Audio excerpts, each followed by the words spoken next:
Good morning, good afternoon, or good evening, everybody. Wait, let me... Sometimes I forget to make sure that my phone is on silent. I had to make sure. I don't know why I panicked so much about that, but here we are now. How's everybody doing? Everyone have a wonderful weekend, hopefully. Good to see you all back again with more randomized perfection. Feels like we were just here. Anybody lurking? No worries, Miss Palindrome. Good to see you again. A little tired, Epsilon Aphrodite. I feel that, you know. The Monday blues. It's a real thing for a lot of people. I don't know if that's what you're enduring right now, but Mondays can be a little tiring for sure. Junimo Kart time, you know it. Speaking of, exclamation point goal. Our current goal is relatively simple in concept. We just have to beat Junimo Kart one time and unlock the the arcade machine for our house, which will be fun. You know, in concept, it sounds, you know, not so bad. In fact, we can complete it. Whoops, I accidentally pinned the wrong message. Sorry, Holes. Sorry, Hollis. Also, hello, Hollis. Pin Nightbot. There we go. That's the one. Beautiful. B-E-A, beautiful. Tyler Watson, thank you for being a member for 10 months at the Positron level, by the way. Thank you very much for the support. I greatly appreciate that. That is insane. Closing in on that full year. That's wild. Retrieving many bananas already. Hey, there's Zipporah. You've never beaten Junimo Kart? I've beaten it once during the Price of Perfection. I think that's the only time I've ever beaten it. And I haven't played it, even like in any capacity, in many months, I would say. So, yeah, this should be interesting. We'll see how this one goes. We have a public holiday tomorrow. I'm excited I can stay up late for the stream. Heck yeah, Deluxe Trash. Deluxe Trash representing for the European gang. Blue Soda Pop, welcome on in. Do we have to banana Caroline? I actually don't know. I didn't even think about that. That maybe that goal did give us friendship with Caroline. I don't think it did, but otherwise, uh-oh. Either way, I digress. We have a little bit of fan art to go over today. A wee bit of fan art. Yeah, so let's just get into it. Let's not dilly-dally any longer. It's been a while since we've actually done a fan art segment here. But no rest for the wicked, as they say. Whatever that means, I still am not entirely sure on that turn of phrase. But that's neither here nor there. Boom. New fan art from an anonymous artist. Beatrix. I call this Botanist Beatrix because I think this is when we were experimenting with the cursed garden pot, trying to figure out what the heck was going on. And it's very beautiful. I love this style. This is absolutely gorgeous. This is extremely well done. Gotta love the... Is that a futon bear? A futon bear off to the side? The futon bears did help us with that, I remember. So there's... it's very nice, isn't it? Super cute, yeah. Thank you to the artist who contributed this. Love it. Greatly appreciate it. Next up, we got this one here from Practically Procrastinating on Instagram. Also, Epsilon Aphrodite in chat. I saw you earlier. Hello. This is Beatrix doing the Sailor Moon thing with her new outfit. It's so good. This is so well done. I love this so much. It really did. Like when I first saw that outfit, especially with the tiara, I was like, she's like a magical girl. That's it. That was what I thought. The very first thing. And this encapsulates that beautifully. Thank you to Epsilon Aphrodite / Practically Procrastinating. I did also have Dragonic Moon in chat made like a perler bead design as a fan art thing, but I don't know if Dragonic Moon, you're in chat right now. I don't know if you want me to show that or if you're working on the actual perler bead project and you want me to wait to show like that finalized thing. I'm not entirely sure. I have it saved here just in case you want it shown, but I do not have a... I wasn't entirely sure on that one. She's in her anime princess arc. Either way, thank you to the fan artists who have contributed fan art over the past year and a bit. Greatly appreciated.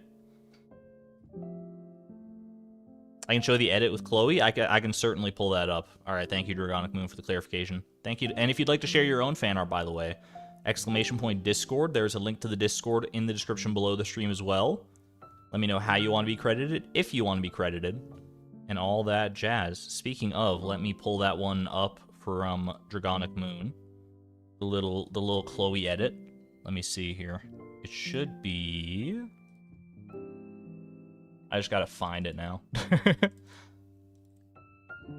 Which should be as easy as just searching your name in this folder. Dragonic Moon. Or not, apparently. Did I not save it in this folder?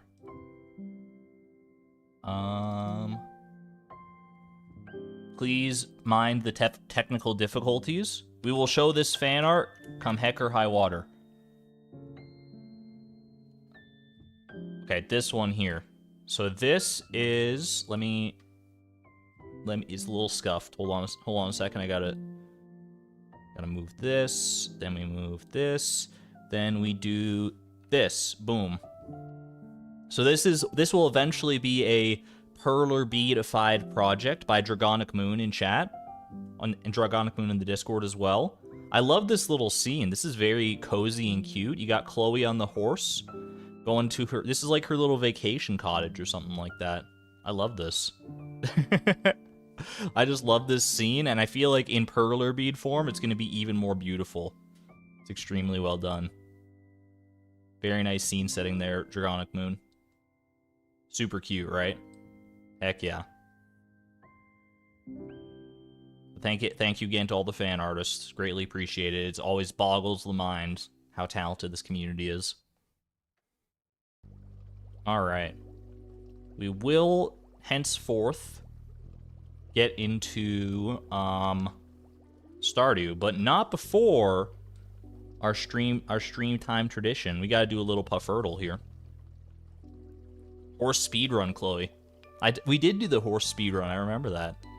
We should try that one again. I could probably optimize it even more. Even if I don't know, I don't remember how well we did. You like the stained glass? The stained glass windows is pretty good, yeah. I feel like I recognize that building, but I don't know where from. It's like a building in the game in that fan art, but I don't know where it's from off the top of my head. Either way, let's do the puff hurdle today. Let's I'm feeling good about it. I feel like, you know, one or two guesses feels right to me today. I have no pretense for why I think that, but it's oh, it's an upgraded cabin. Interesting with the stained glass. But let's just get into it. Optimism. Okay. Ooh boy. Okay. This is a touchy one. This is a finicky little fish. Hey, look at this fish dancing. Could this be an octopus? It could. It honestly could be. I didn't even catch the fish. That's a difficult one. All right. Could that be Ollie? Ollie coming by to say hello? I'm gonna throw him a bone. Okay. Location, there's no location overlap, so this is not a fish that's in the ocean or on Ginger Island in any capacity. That's valuable intel. Weather is correct, so we don't have to worry about it being a sunny day or rainy day only fish. Season, so there's some season overlap, some time overlap. It could be an all-day fish. It could be one of those like specialty fish that's in a special area. Why don't we try the lava eel here? Because there's no location overlap at all, unless you count like, okay, so that tells me that it probably is a specialty fish somewhere. It's all seasons, all weather, all the time. You just have to fish in the right spot for it. It's not the lava eel though. And it's not the ice pip either, because I assume that the mines would be its own location and would encapsulate all of that. Could that be... It's not a scorpion carp, because the scorpion carp is not all day. Could it be a night market fish? No, because it's all seasons, so it's night, and night market's only summer. All seasons. Could it be? It's not. Could that be the mutant carp? No, I don't think so. I don't think the mutant carp is actually that hard. What are you? I'm trying to think. Maybe I'm overthinking it here somehow, but like it feels like it could be a legendary fish. It's a freshwater fish or something like that. Could it be the stingray?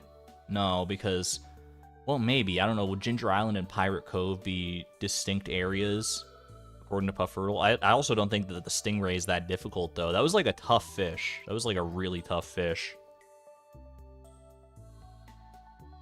I mean, I could throw out the mutant carp as a guess. I don't think it is. All the other legendary fish are season locked, so I know it's not them. But I really don't think that it's the mutant carp either. I feel like the mutant carp is not that difficult. Gotta give it a shot, though. That was the mutant carp? Holy moly! Okay. That mutant carp put up a fight. Jeez Louise, you would not normally expect a mutant carp to be like that tough, but it is a legendary fish at the end of the day, so I'm glad I trusted my gut a little bit on that one. Alright, well there you go. Stingray is Cove, not Ginger Ocean. Yeah, I don't have like the little tooltips, because I'm playing on hard mode where because in the normal Pufferly you actually get tooltips, and maybe Stingray is designated specifically as a cove, not Ginger Island, even though the cove is on Ginger Island. I mean, it makes sense to me, yeah, so either way. Mutant Carp brought his fighting gloves. And Mutant Carp is like, I don't know if I've ever failed to catch the Mutant Carp, but that's kind of nuts.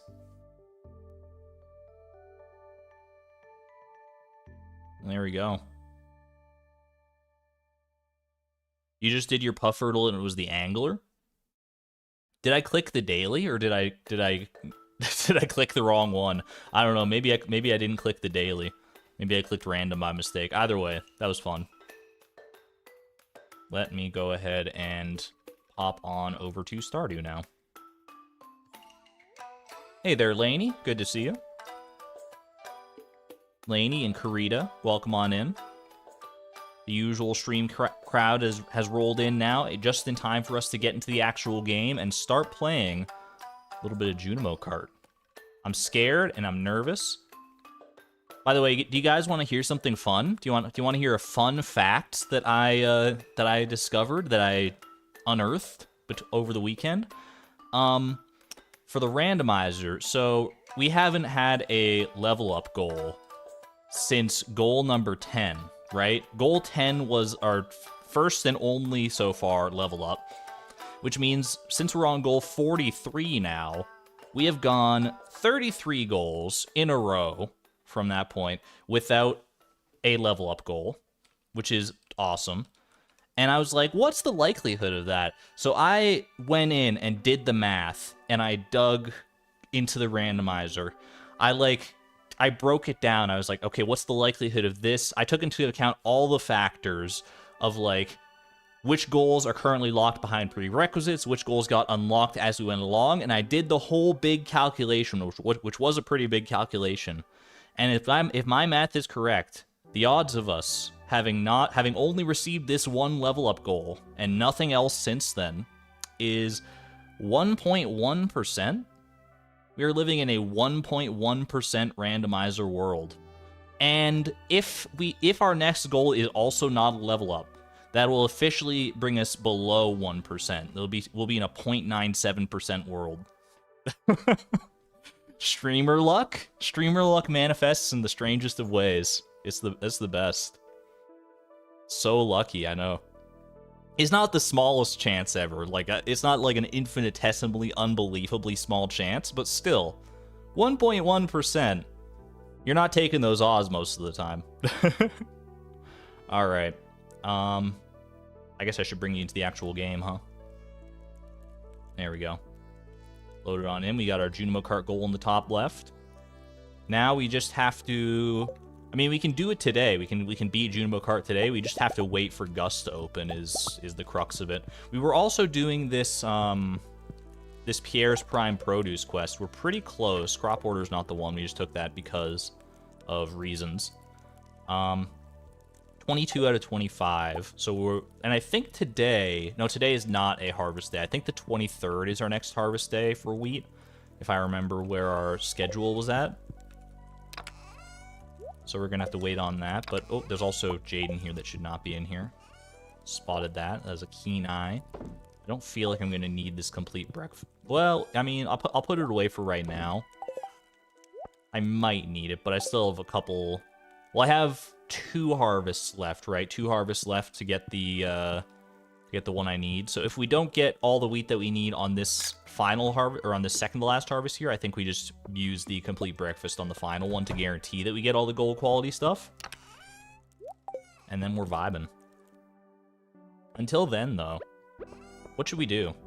I guess we can probably, at this point, we should pave the farm a little bit more, since we have to wait until noon for Gus to open anyway before we can try Junimo Kart. Enjoy your lurkdom, Annika. Good to see you. How long does it take to beat Junimo Kart? I mean, on like one run, I honestly don't know. I feel like a single run of Junimo Kart, a single successful run, can take anywhere from like 5 to 10 minutes. It's not that long. It's just a matter of how many times I actually end up failing. Yeah, we are able to pave the farm a little bit easier now because of that new flooring recipe we got. We unlocked the weathered floor, courtesy of our homie. So we can actually use, I mean, it's going to clash a little bit. I don't know how well brick floor and weathered floor are going to mesh on our farm here, but there's only one way to find out, I suppose. Let's go ahead and I'm just going to make all 505 of these into weathered floors. Am I crazy? Yes. But does that have anything to do with whether this is a good idea or not? Alright, 505 weathered floors on the docket. Good thing I'm never going to fail? Absolutely. That's the optimism I like to hear. So we just got some planks that we can use to patch up little areas around here. I might as well do this little area here. It's I kind of, you know what? I kind of like this idea. It's like we got like the brick floor as like a walk around floor, and then the weathered floor can like denote a little park or pavilion or something in amongst the chaos here. Something to that. They don't totally clash. It's honestly like not a bad look. Breaks it up, exactly. Instead of just being one flat, bricky surface, now it is brick and wood. No brick and mortar for me, just brick and weathered wood. Get some homies in chat for gracing us with this beautiful, this beautiful flooring recipe. Of all the wood floors, I feel like the weathered floor is the best from an aesthetic standpoint. Do we encapsulate? I think we should probably enclose. I don't know. I don't know if we enclose the Hootie Sanctuary in wood or not. This feels like an area. Maybe this is the one area we can leave. Maybe that's the one area where we have to preserve because nature is beautiful and precious. And the Hooties deserve a nice fresh space. They don't deserve to be suffocated by our weathered planks. I'm gonna leave it for right now. I might change my tune later on, but I should also definitely do this area here, because this gets very congested with trees and seeds and saplings and all the like. More so than just about any other area, so I'm gonna go ahead and finish this area off, and by then it'll probably be about time for us to head out and undertake this Junimo Kart task. Alright, that fish pond is empty, so I don't even need to worry about accidentally harvesting roe or something while I walk near it. That's good, that's good. Just waiting until the saloon opens. Yeah, we don't have the key to the town or anything like that. One really nice thing about this goal, actually, is that once we complete it, we'll have access to play Junimo Kart whenever we want. So in the far-flung future, when we get the when we enter the Walnut Room and we're able to do that Chi quest to like play Junimo Kart and get 50,000 points, we don't have to wait for the saloon to open if we want to try that. You know, silver linings and all that. I think that's pretty good as far as this area goes. I don't think I missed anything. Oh, I hit something there. I was just holding down the button. All right. Lock that in. We still have a lot of flooring to work with if we want to. Why axe, not scythe? It's a great question. I think it's just a force of habit. I was in the habit when we were doing a lot of... I should probably put the actual flooring away. I was in the habit when we were still concerned about debris of not using the scythe because I didn't want to accidentally get rid of grass or weeds since those were both precious to keep around. And I think I've just fallen into that habit and now I just use the axe on like all little saplings and stuff, even if I could use the scythe on them. The muscle memory is strong. The gold clock, even at so long after that goal is completed, it still leaves, you know, still leaves eddies in its wake. All right, are we ready, chat? Here we go. I don't even know if maybe I should switch to in-game music for this one. I do like the Junimo Kart music, but we'll rock out for right now. I only get one shot at doing this on my first try, so I got to make this one count. I have to laser focus. Crumble Cavern. I played a lot of Donkey Kong Country as a kid. I was never that good at the minecart levels. Let's see if I can redeem myself. Well, off to a great start. We did get the cherry. We got the cherry. Maybe it was foolhardy to even go for the cherry in the first place. We'll take these first few levels and just get the rust off. Just get the rust off. First checkpoint, you love to see it. Is a beautiful city. That checkpoint city. Okay. I don't remember the levels being this long, but I now realize that I'm thinking of like endless mode where the levels aren't that long actually. They're actually relatively short. The progress mode, you gotta, it's an endurance test as well as a skill test. Ooh, okay, that's fine. That's fine. I'm not concerned. I may be down to one minecart. But that's all you need. If you just never, if I never die again, one minecart is all you need. Look, we're killing it. We're killing it, and we get the 3 fruits, and okay. All right, well, no minecarts is actually all you need. Now I can start my deathless run. I can officially start my deathless run. That's how they do it in these things, right? You like burn all the lives before you start the deathless run. That way, there's no question about whether it's a deathless run or not. Boom. First level completed. Only lost all of my lives in it, but. We did at least get the extra life, so I'll take that. 0 deaths, baby. All right, slippery slopes. This is my jam. Because you do little stuff like this, and okay, I thought I would have enough speed to actually make that. That's my bad. That's my bad. Okay. Okay, that's also my bad. This spot's a little bit tricky. This spot's a little bit tricky.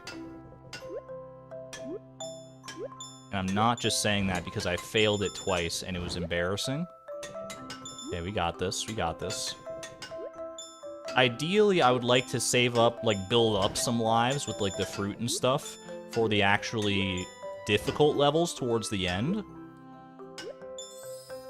I'm not necessarily in control of that. Well, I mean, I am. I'm literally the only one in control. There's actually not even that much RNG when it comes to this game. It's all about reaction. Some tracks are going to be harder than others just by virtue of random chance, but for the most part, you should be able to react to things in time. You know, just let the soothing, calming music flow through you. My apologies. I'm not able to look at chat that much during Junimo Kart because I don't want my little buddy to crash. There we go. We got it. Already doing better than I ever could. Okay. No bubbles, please. Don't take me to Bubble Land. Yes, thank you. Okay, we're not going to the bubble level. That's all I could ever ask for. Slomp Stomp over the Gem Sea Giant is absolutely a blessing. We want no bubbles. No bubbles as far as the eye can see. I'll take slime. I'll take slime over bubbles every single time, and not only in Junimo Kart. Actually, in real life, I'll probably take bubbles over slime. Bubbles are probably more fun than slime. In my humble opinion. Maybe that's just my inner 90s kid still talking. yearning for the days of bubble blowers. You know those like weird little like plastic suckers that have little spines along them to make the bubbles? Like you dip them in the bubble solution and you blow them out, but they're all like weird and spiny. As I assume because they have to hold on to the bubble solution in a very particular way, because the bubble solution is like a specific chemical formula. It's not just like water. Ooh, okay, that's fine, that's fine.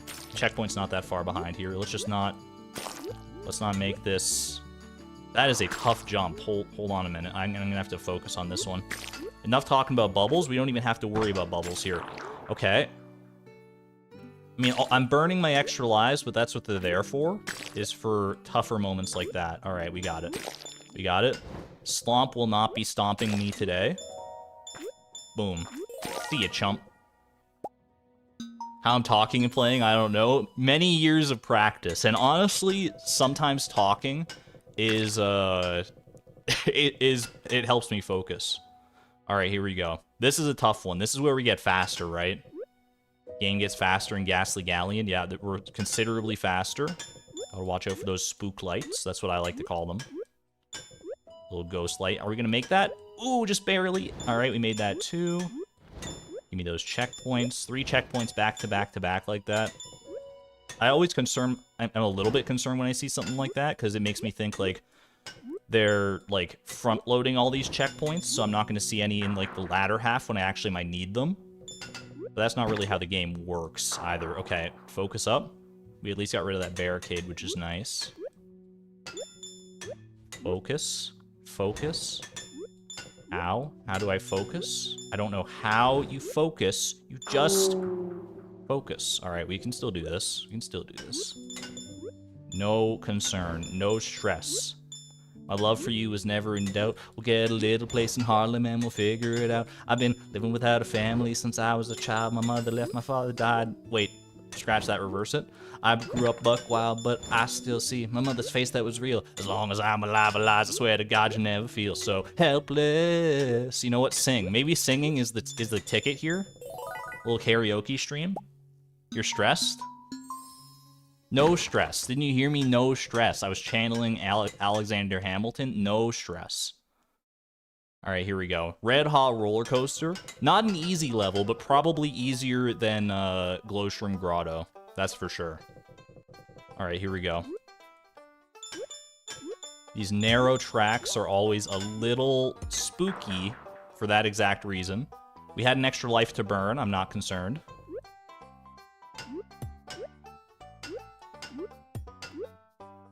This music does not match this level at all. It's the most hilarious juxtaposition I've ever heard in my life. Okay. I might need to start actually focusing now. Okay. All right. Just get past this little section here. That jump, why is that jump the one throwing me for a loop? Okay.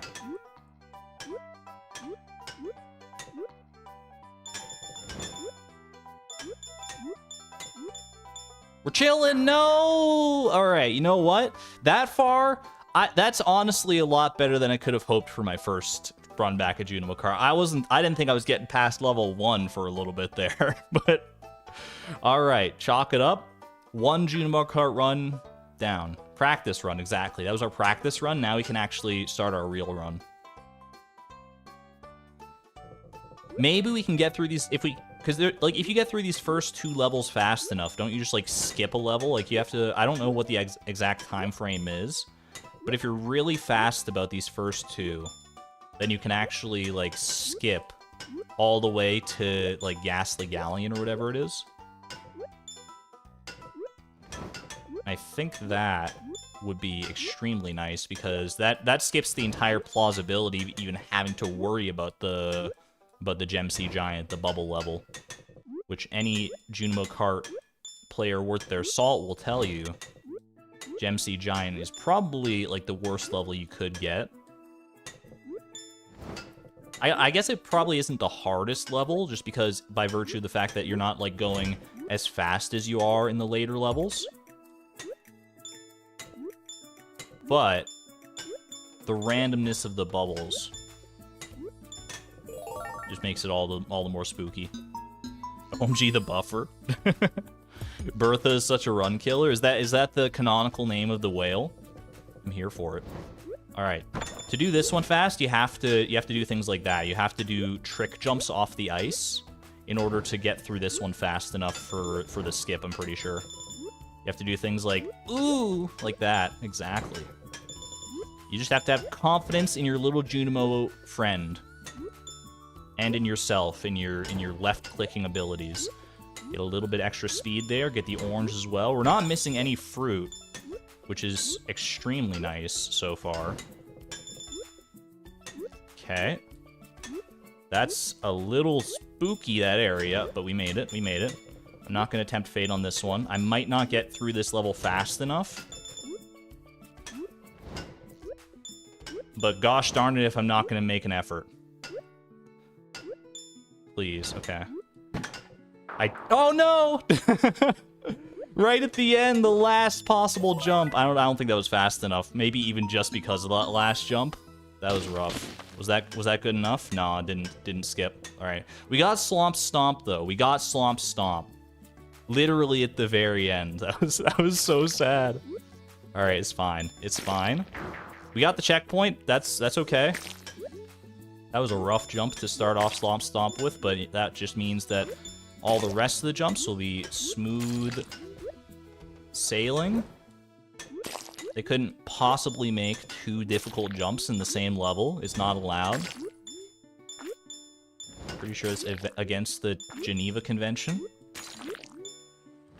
Although it wouldn't be the first time Stardew Valley broke the Geneva Convention. Oh gosh, okay, that's tricky. That's tricky.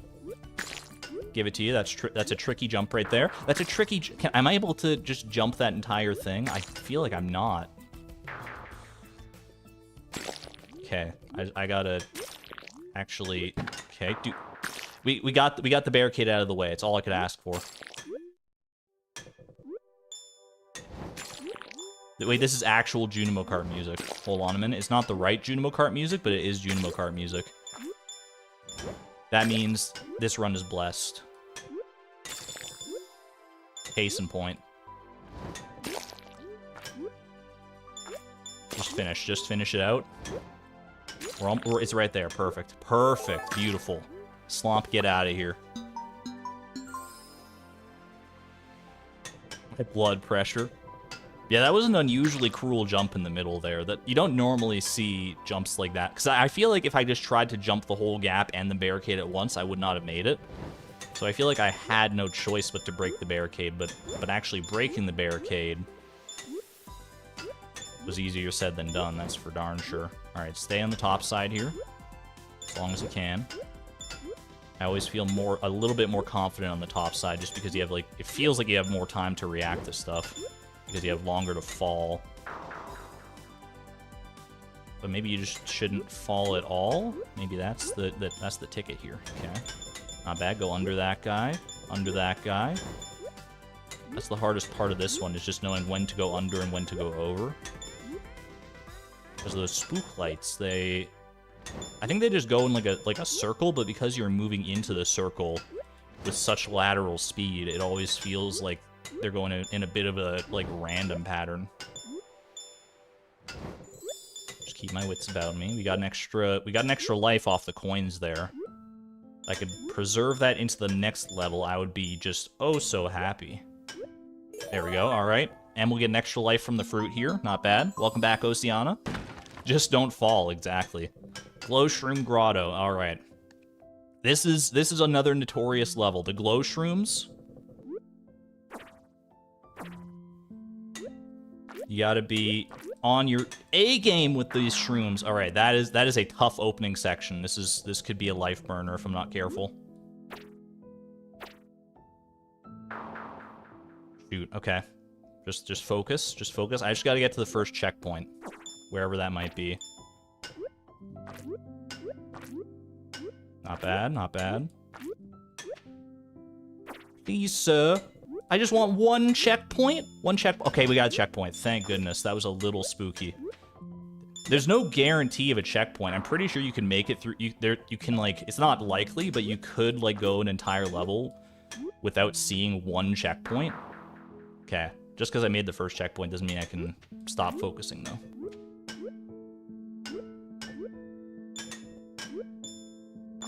Focus, focus. I missed the first fruit, which is upsetting. Oh gosh, oh gosh. Okay. That was a jump.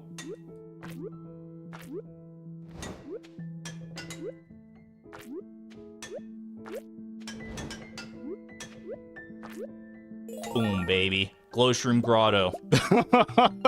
And I wasn't scared at all, chat. I was not scared at all of that one. Alright, final level. Final level, no extra lives. Sunset Speedway. Where dreams are made and destroyed. No extra lives. We are on the upper level. Oh my gosh, I threaded the needle. Okay, I would like, if I can get up to 100 coins. That would be huge.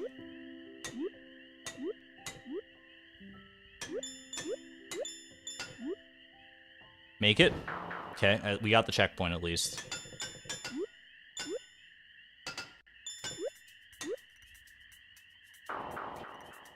Shoot. That's Sunset Speedway, dude. I didn't expect to make. Oh no. Okay, I didn't expect. I was not ready. I was not mentally prepared for Sunset Speedway. I forgot how hard that level gets. That is a cruel beast. Can I sue the randomizer for emotional and physical distress? Only after 10 Junimo Kart runs.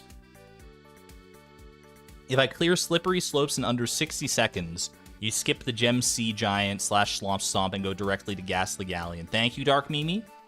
So it doesn't matter how fast I beat the first level, I just have to beat the second level real fast. Noted.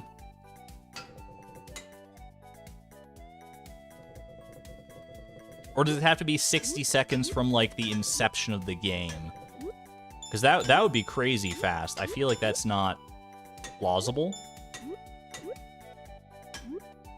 But what do I know, I guess? Junimo Kart speedrunners, they've been doing this for years. They've paved these tracks with their own blood, sweat, and tears. I am merely walking on the shoulders of Gem Sea Giants now.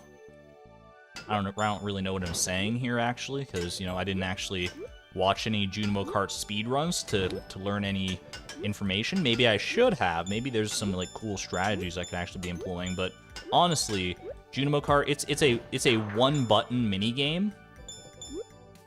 I feel like there's not that many strategies you could realistically employ. It's honestly not even that bad to die on the first level like that. As long as we got all 3 fruit, we'll get the extra life here. Just don't die. The trick to winning is not dying. Thank you, Master Miyagi. Slippery slopes. Alright, so we're trying to speedrun this one. Yeet! Just like that. You gotta do the jumps like that if you want to have any chance. I missed the first fruit, son of a gun. Okay, well that just means I don't have to worry about going for any of the other fruit, because there's like no point in getting the other fruit if you don't get all 3. So don't go out of your way for it if you don't have to.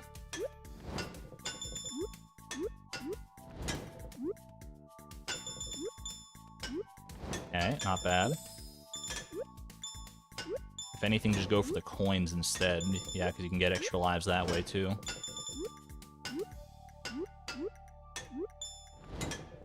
Haven't died yet. I don't know if we're going fast enough off these slopes. I have not died. I feel like that's the fastest I could have reasonably done that level. You could probably do it faster if you really finesse those slopes. We did skip. We skipped. Yo, we got the skipped. Yes, that's like one of the like very few. I think I've gotten that skip in the past. I don't think it's common for me to get. I'll just say that much. All right, skip straight to Ghastly Galleon. That is ideal. Slomp's not stealing any more lives from me today. Ooh, a little touchy there. Dang it. Okay, at least there's a checkpoint very close behind. Just don't mess. Don't. Okay. This is a great opportunity, and you're squandering it. You're squandering it now. Okay, no more squandering. No more squandering. Wow. All right. That's what they call a pro gamer move, I think. Ooh, not bad, not bad. We have gotten all the fruit, so if we can get the grape at the end here, I would be very happy. Extra, oh, that's not an extra life. That just refilled one of our old lives. All right, don't concern yourself with it. If we can just survive the level now, we're guaranteed an extra life on whatever this next level is, which is very important. All right. Perfect. Blessed skip. All right, straight on to... I mean, I think I'd still rather do this one, the Red Hot Roller Coaster, than Glowshroom Grotto. Almost every time. But it's not easy. Okay. Extra life down already.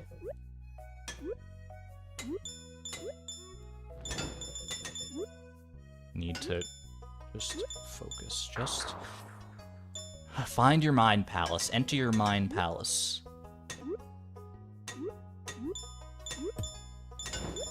I'm there. I'm there. I'm in the mind palace. I'm in the mind palace. And it's all crumbling around me. It's all crumbling around me. Oh no! The walls, they're coming down! Oh, refocus, refocus, refocus. You still got this. You still have this. There's no reason you can't, because you had that extra life. You got that extra life in the nick of time. This is a blessed run. I don't even know what to say about that one. I honestly thought that I shorted that one jump, so I thought I was dead. So I wasn't prepared to survive, and that's why I did the second jump late, and that's what actually got me that time. You forget to breathe when I jump. I'm the one playing this game, and you guys are stressing out even more than I am. It is crazy. Sing? I don't know, singing might be the play. It might help me get through, because like honestly, some of this is probably going to be easier if I can just do it subconsciously rather than actually focusing on it.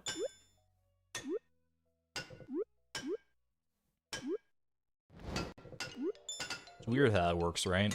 How like sometimes your subconscious brain is so much better than you at like certain tasks. Yeah, I know earlier on I said I like to be like high up in the level. This is a little bit much though. I do want that orange though. Perfect. Boom, beautiful. Got it. Go for all the coins. I might as well get as many coins as I can in these early levels, because it'll pay off dividends in the future. That's for sure. I'll be glad for those like extra Hail Mary lives if I get them.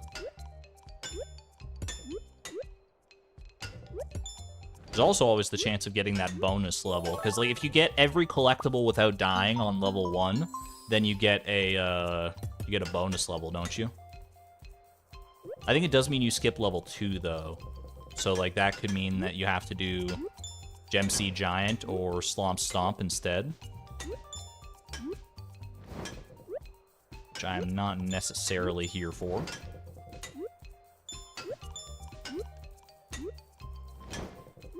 Alright, we're not getting that many big icy slopes on this one. We need the big icy slopes. Ooh, okay, that's not it. Alright. I don't think we're getting the skip on this one by virtue of probably exactly that. I don't even know if you can get the skip if you die, to be perfectly honest with you.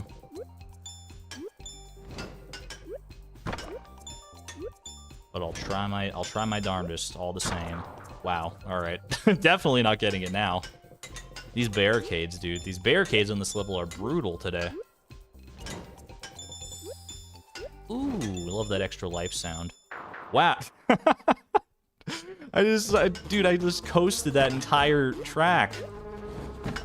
I coasted so that the bees could catch me at the bottom. Hold on, wait, the bees... I didn't even realize for a moment that B_boss was playing, because I was so laser focused.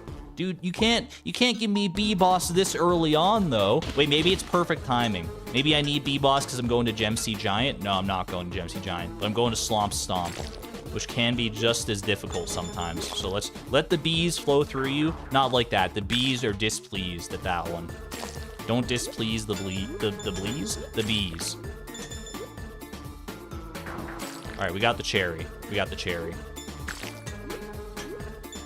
And honestly, what more would bees want? Would they want you to survive, or would they want you to get the cherry? Ideally, both. Holy. You know, B-Boss, I love you. I love everything about you. I don't know if you're the best song to try and focus on Junimo Kart 2. Because I'm vibing out too hard, dude. Dude, I'm vibing out. The bees. I was vibing to the bees. Thank you for all the bee emojis, by the way. I was dancing. I was too focused on the music and not enough on the game. We went too far the other direction. It's okay. It's okay. It's not the bees' fault. It's not the bees' fault that they're so vibalicious. This is more my kind of focus music. All right, no death run incoming now. No death run. It's a little bit somber music, to be sure, but sometimes somber, calm, soothing music is exactly what you need. I don't know what it is about my brain that enjoys it so, but boy does it. Oh gosh, okay, that was a little sketchy there. A little bit sketchy.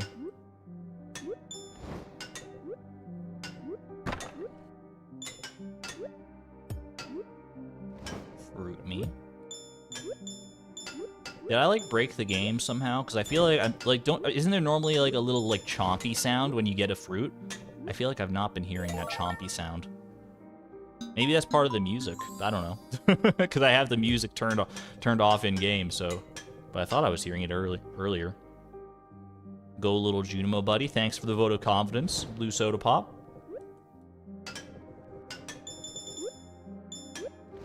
These jumps are for you. We did get that cherry. That's nice. It's a great start.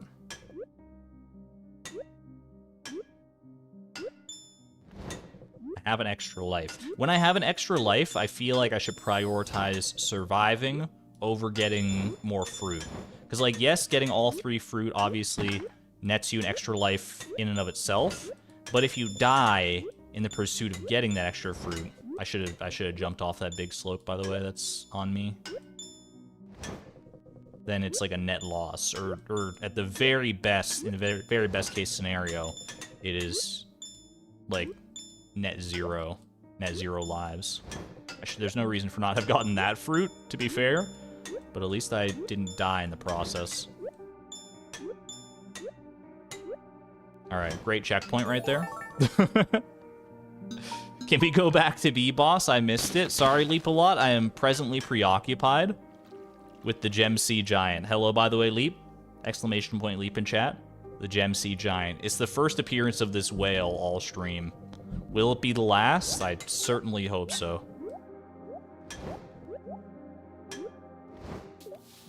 Okay, okay. Don't even think about the fruit. And not only just because I missed the very first one.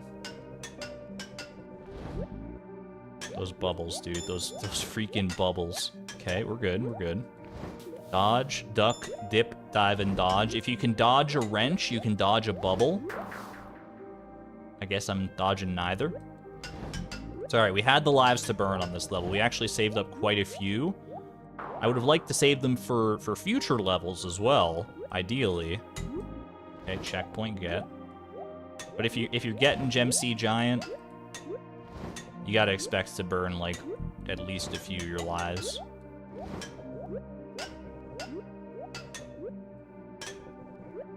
Give me that. Just for posterity's sake. Okay. Okay. Alright, not bad. Got a few extra coins at the end there, too. Off that top rail. You never ride that top rail. Don't be deceived by the cute whale. He's not cute in the slightest.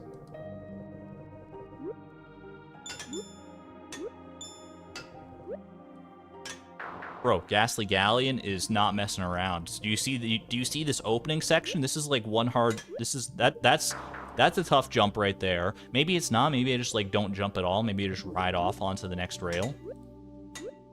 But I don't trust it. Okay. We're chilling. We're chilling.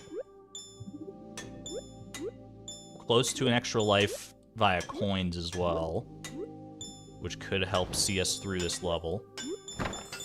I don't know how I did that, and then totally butchered it immediately after. That was the best jump I've ever made in Junimo Kart, followed by one of the worst. Alright, water off a duck's back.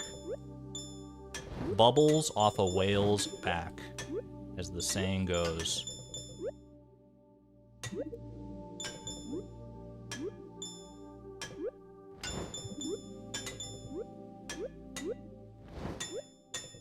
I missed that fruit, dude. I missed the fruit. I wasn't even thinking, because I thought I had missed the fruit earlier on in the level for some reason. And now, oh, at least I hit that checkpoint. All right. And we survived the level. That's all I can really ask for at this point. Holy moly. Required for perfection. The craziest thing is that this goal is not even required for perfection. I just put this one in there because I was like, oh, that'll be a fun little side goal to focus on at some point. And you know what? I was right. I actually really like Junimo Kart. Is it stressful, especially compared to like the rest of Stardew Valley? Yes. Is it a lot of fun though? Also, like even bigger, yes. It is absolutely just a blast to play.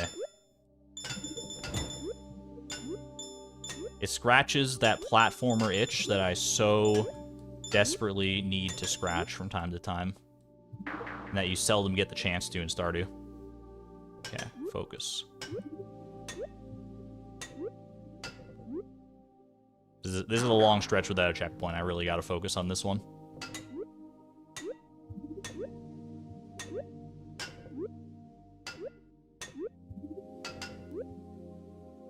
No!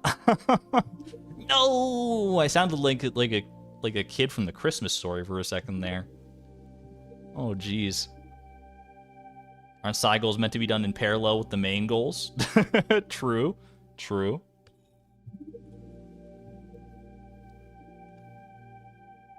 You've made it past the whale one time ever? I should have some practice for this, or I should be better at this than I am right now, honestly, because I've been having some practice, not in the form of Junimo Kart, but on my vacation, I actually started playing the first auto runner that I've ever played in my entire, well, not technically not the first auto runner I've ever played in my entire life. I also played Bit Trip Runner back in the day, which is an amazing game. But on my phone, just to pass the time sometimes if I needed to, I had Super Mario Run on there, because I was like, I forgot that Nintendo made a Mario Runner game. And I was like, yo, I'll try that one out. And honestly, it's really fun. It doesn't have the usual trappings of mobile games, where like you have to, you know, there's all the microtransactions and ads and stuff you gotta watch. I paid like, I think it was like $10 to pay for it. To pay, like, you can download the app for free, but then it's like $10 to like unlock everything in the game forever. And I just did that, and now it's just like a fun little game on my phone. And honestly, the similarities between Super Mario Run and Junimo Kart are not that far-fetched. Junimo Kart is at its core basically just like an auto runner. It's an auto karter, I guess. Holy moly. That was a bold jump for me to try and make. I'm just very glad there's a checkpoint at the end, more than anything. I don't know what I was thinking there. I just had the greed in my eyes.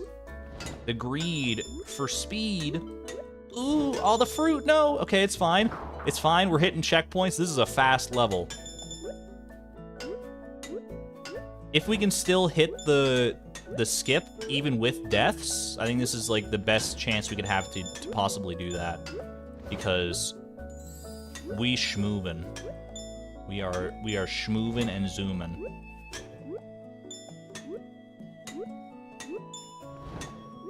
Okay. Boom.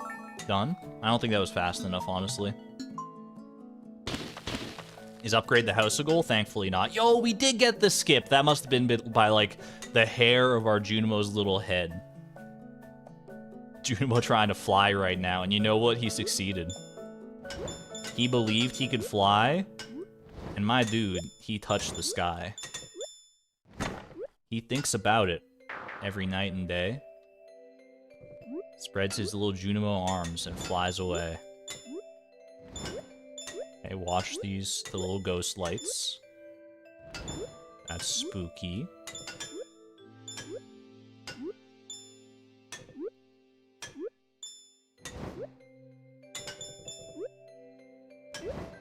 Okay, at this point, I just want to get the extra life out of this level.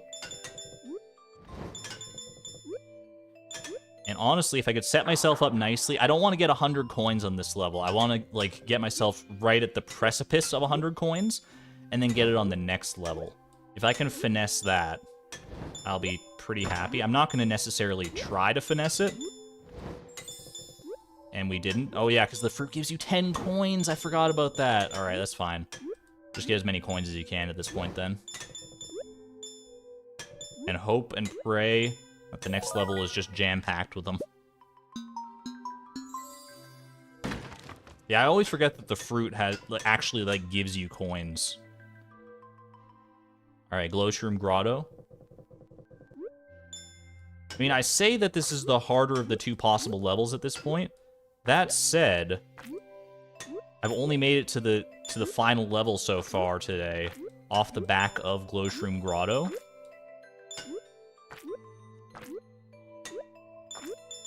Dude, a single checkpoint ever? Please? Oh my gosh. What is this? What is this? Oh no. Okay. Don't stress. Just have to do a perfect run here. Okay, those mushrooms are good. Good.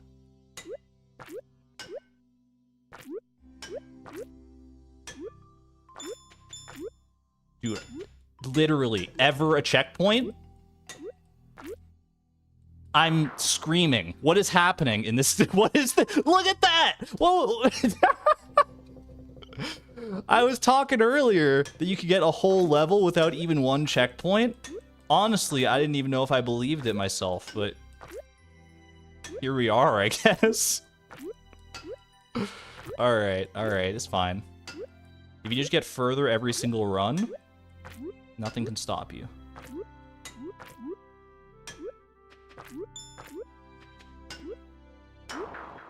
Son of a gun. That's a tough part. Alright. Whew, we still got 2 tries. We still got 2 big tries, and we only need 1. We only need 1.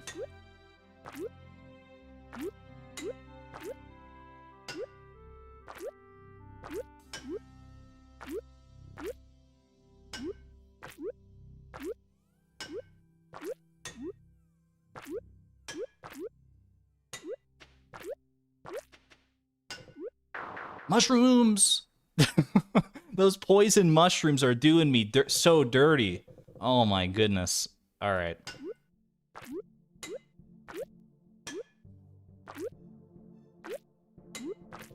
Ooh, good music, good music.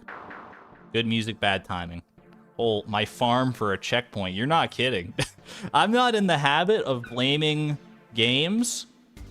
Like, at the end of the day, that was me and my bad skills that failed that level. But at the same time, like, come on, man.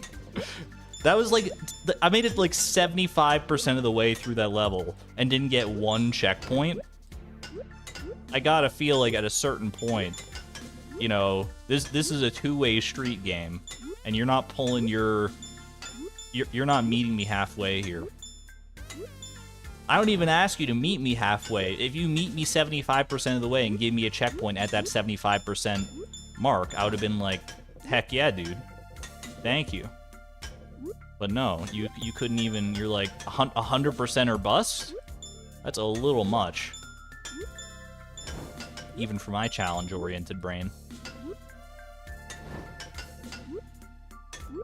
That said, do you think there are any mods out there that remove all checkpoints from Junimo Kart? That could be a fun challenge. Beat Junimo Kart sans checkpoints. Show that arcade game. Junimo Kart version of Fechter's challenge. Exactly. That would be a terrible challenge? Why? What do you mean? I think that would be a lot of fun and not at all frustrating. In fact, I think it should be put into version 1.6, and Concerned Ape should make a Steam achievement for it. Just to, you know, really get everyone up to snuff on Junimo Kart. At that point, you know, the completionists, they won't have a choice. They won't have a choice. They'll have to just bang their head against the wall, against the arcade cabinet, for like 100 hours. Until they can do it, until they get lucky enough to get a good run. And then they'll be like, it was all worth it, because they'll get like a little special ribbon on their Steam page. And isn't that always worth it? Boom. I don't know if that was fast enough.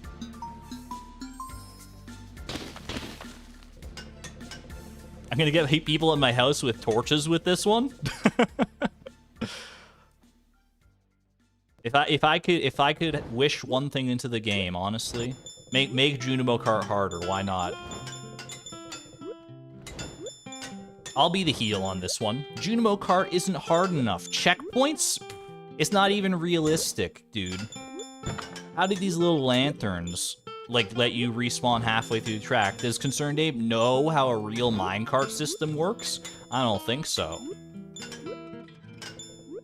What do you mean there's also, in real minecarts, not, like, ghosts and whales, and that, like, and the tracks are all, like, broken?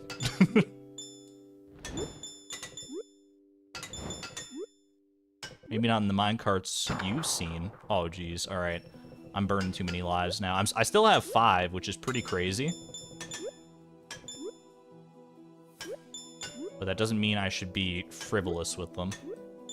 If anything, in Junimo Kart, you have to be stingy with your lives.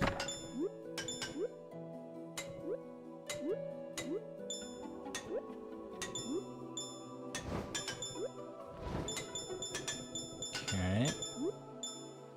Boom. Done. That grape was hiding a wall. I saw it at the last possible second, and honestly, I'm stunned that I did not hit that barricade. I mean, I hit it, but I broke it, so I was like, we're chilling. All right, this is the best possible chance we've had on this level all day so far. Off to a great start.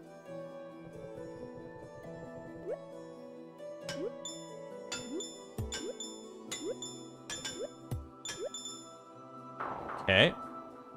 Also noticing a distinct lack of checkpoints. But, you know, I did literally ask for it, so who can I even get mad at? No one. Just myself. Alright, come on.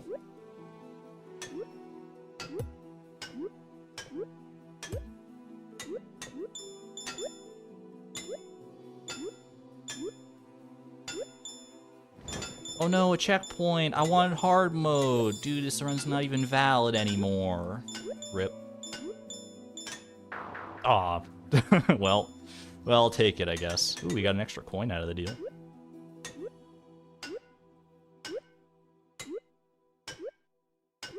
I don't really want to say too much, but like this incarnation of Red Hot Roller Coaster, it's not that red hot. Actually, you know what? It is red hot by virtue of, you know, the lava. Not that much of a roller coaster, though. It's kind of like one of those baby roller coasters that you, like, you know, the ones at the amusement park where they just, like, go around in a circle.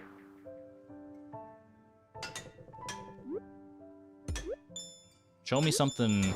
Show me something a little bit better than that, please. Alright, perfect. Don't taunt the game. Why not? I got 4 lives going into the final level. I'll taunt all I want. 4 too many coins. Rip. Alright, Sunset Speedway. This is the one.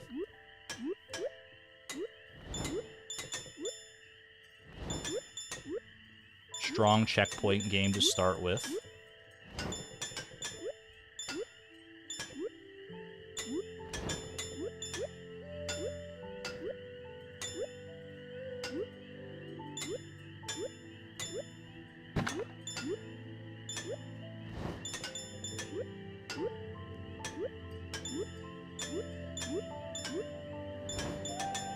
I don't know what's happening right now.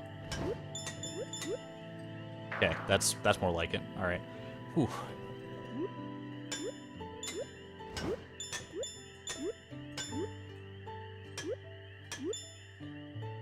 Now I can calm down a little bit because I don't have to worry about it being a full deathless run of this final level. All right.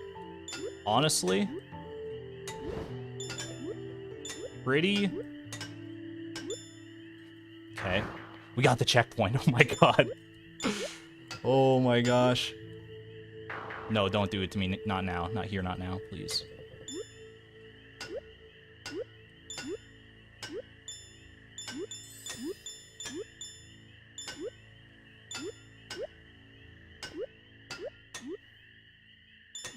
We did it!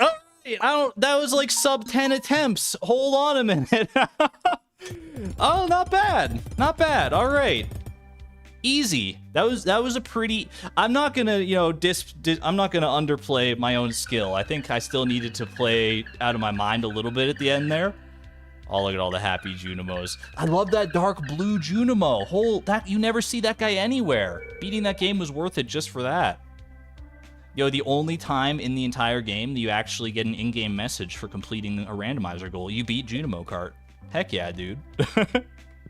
It only took until 1:30 p.m. Time just flew on by.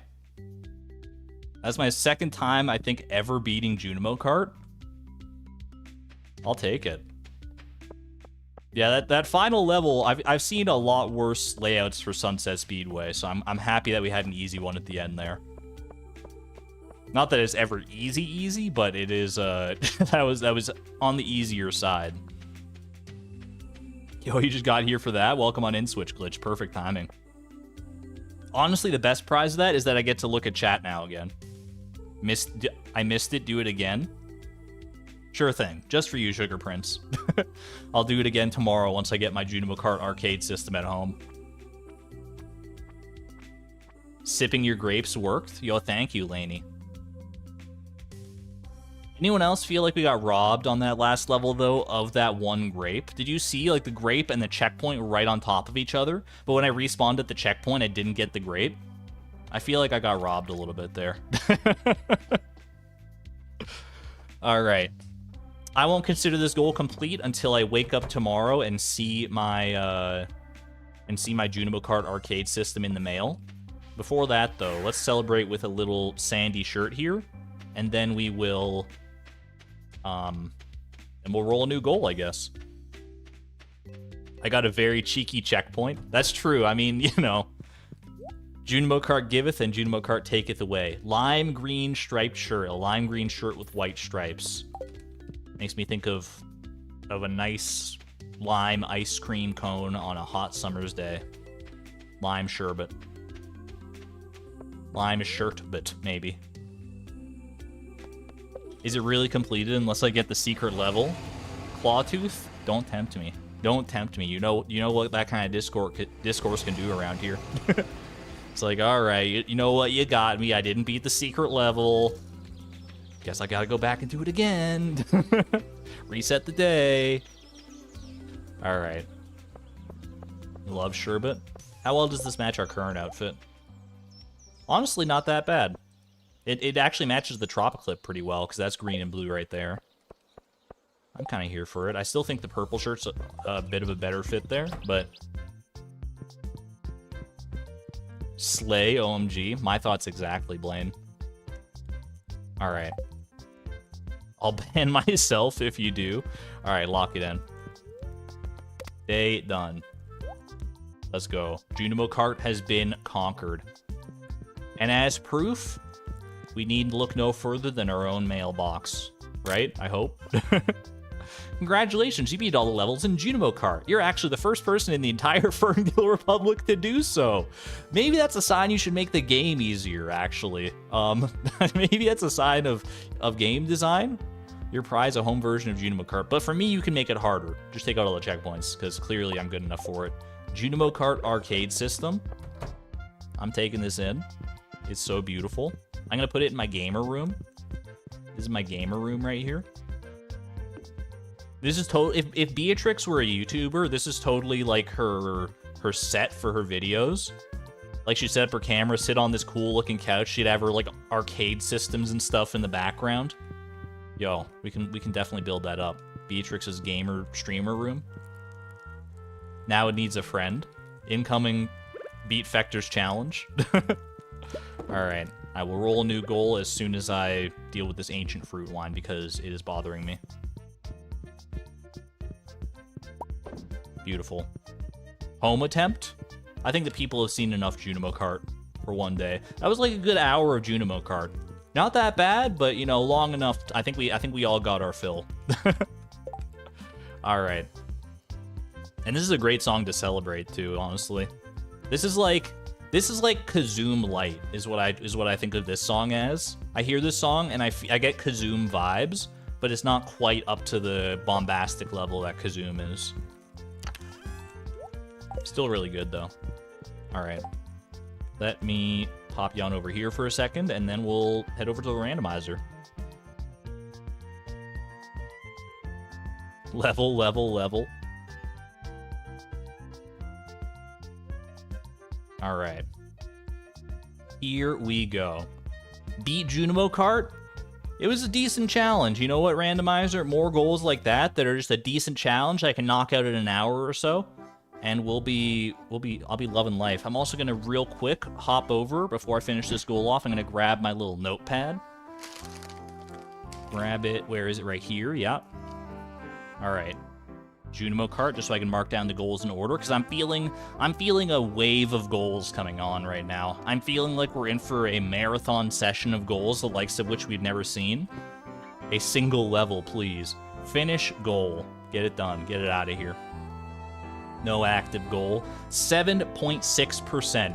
We are getting so tantalizingly close to like 10%. I guess they've got to get to 8 and 9% first, but 10% is what I'm gunning for. Maybe not today, but all right.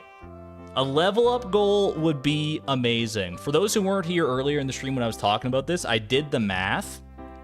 If this goal is not a level up goal, it'll be we're on such a bad streak of not getting any level ups. We've gotten one level up goal. That was on goal 10, which means we've officially gone 33 goals without getting a single skill level up. And the math, based on what I did, that is a 1.1% likelihood. If we hit this button and don't get another level and don't get a level up, we're living in a 0.9% level world. It's and I don't know if I'm ready for that situation. So please, we have to break this curse, this drought eventually. For the love of everything, give me something good. Gain a mining level! Chat, we broke the curse! We really did it! Wait, we get to level up! And that's a good level too! That's such a good level! Mining level! Oh my god, we get to reach mining level 1! That is huge, dude! That is so huge! Oh my gosh! Oh my gosh. Gain a mining level. I was beginning to think that I had, screwed up the randomizer somehow, that this was not ever going to show up. But the fact that we got a level up earlier on in the challenge makes me realize, like, oh, I couldn't have messed it up because we already got one. So I'm so happy to see this. Oh my goodness. Finally. It's been 80 years. Not 8, it's been 16 years. Also, oh my goodness, Lainey, thank you for the 5 gifted memberships, by the way. Huge. Lainey with the amazing support. Thank you so much. That is amazing. There's a beautiful cherry on top of this mining level up for the first time in so long. I don't even remember what year it was when we got our fishing level goal. But it's been too long since Beatrix has gotten to taste the sweet, sweet victory that comes with a level up. All right, well, let's go do it in whatever way we see fit here. Clear the farm rocks. I think that's probably the way, right? Let's also swap off this thing in the top left here. I'll also give Nightbot the updated information. All right, mining level. Nightbot commands. Hold up. Goal 44. Because I don't know how long this is going to take. We might have to do a little bit of planning here. Gain a mining level. Okay. That was beautiful. I thought that beating Junimo Kart was going to be like the high of this stream, and then the mining level comes along. Allow me to introduce myself. Okay. So, I think a lot of people in chat are on the same page, and I don't see a reason that we shouldn't do it this way, is to go around the farm and bomb like all these like spots that are so heavy with trees to clear the trees out. Now that we don't have to worry about getting experience from the rocks when we bomb them, we can actually like take out a lot of these trees, right? Smacking those rocks on the farm will be so satisfying. Those rocks have a good chance for fossilized legs. Oh, the ones in the dig site? That could be good too. Will that destroy the paths? Yes, I think. Well, I don't know, actually. I think it'll, like, knock the paths off the ground. But it will also... I don't know. That's the one reservation I have, and I shouldn't have it because I feel like getting rid of the trees is honestly...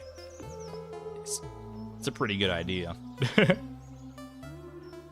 Dig site legs. I think it'll destroy the paths because they've been placed for long enough. There aren't any special orders that we couldn't do without leveling up and mining, right? I don't think there are any specific special orders relating to mining that I can think of. Oh my gosh, Kazoom here to celebrate our first level up in so long as well. Get some homies in chat. All my homies in chat, level good Kazoom celebration.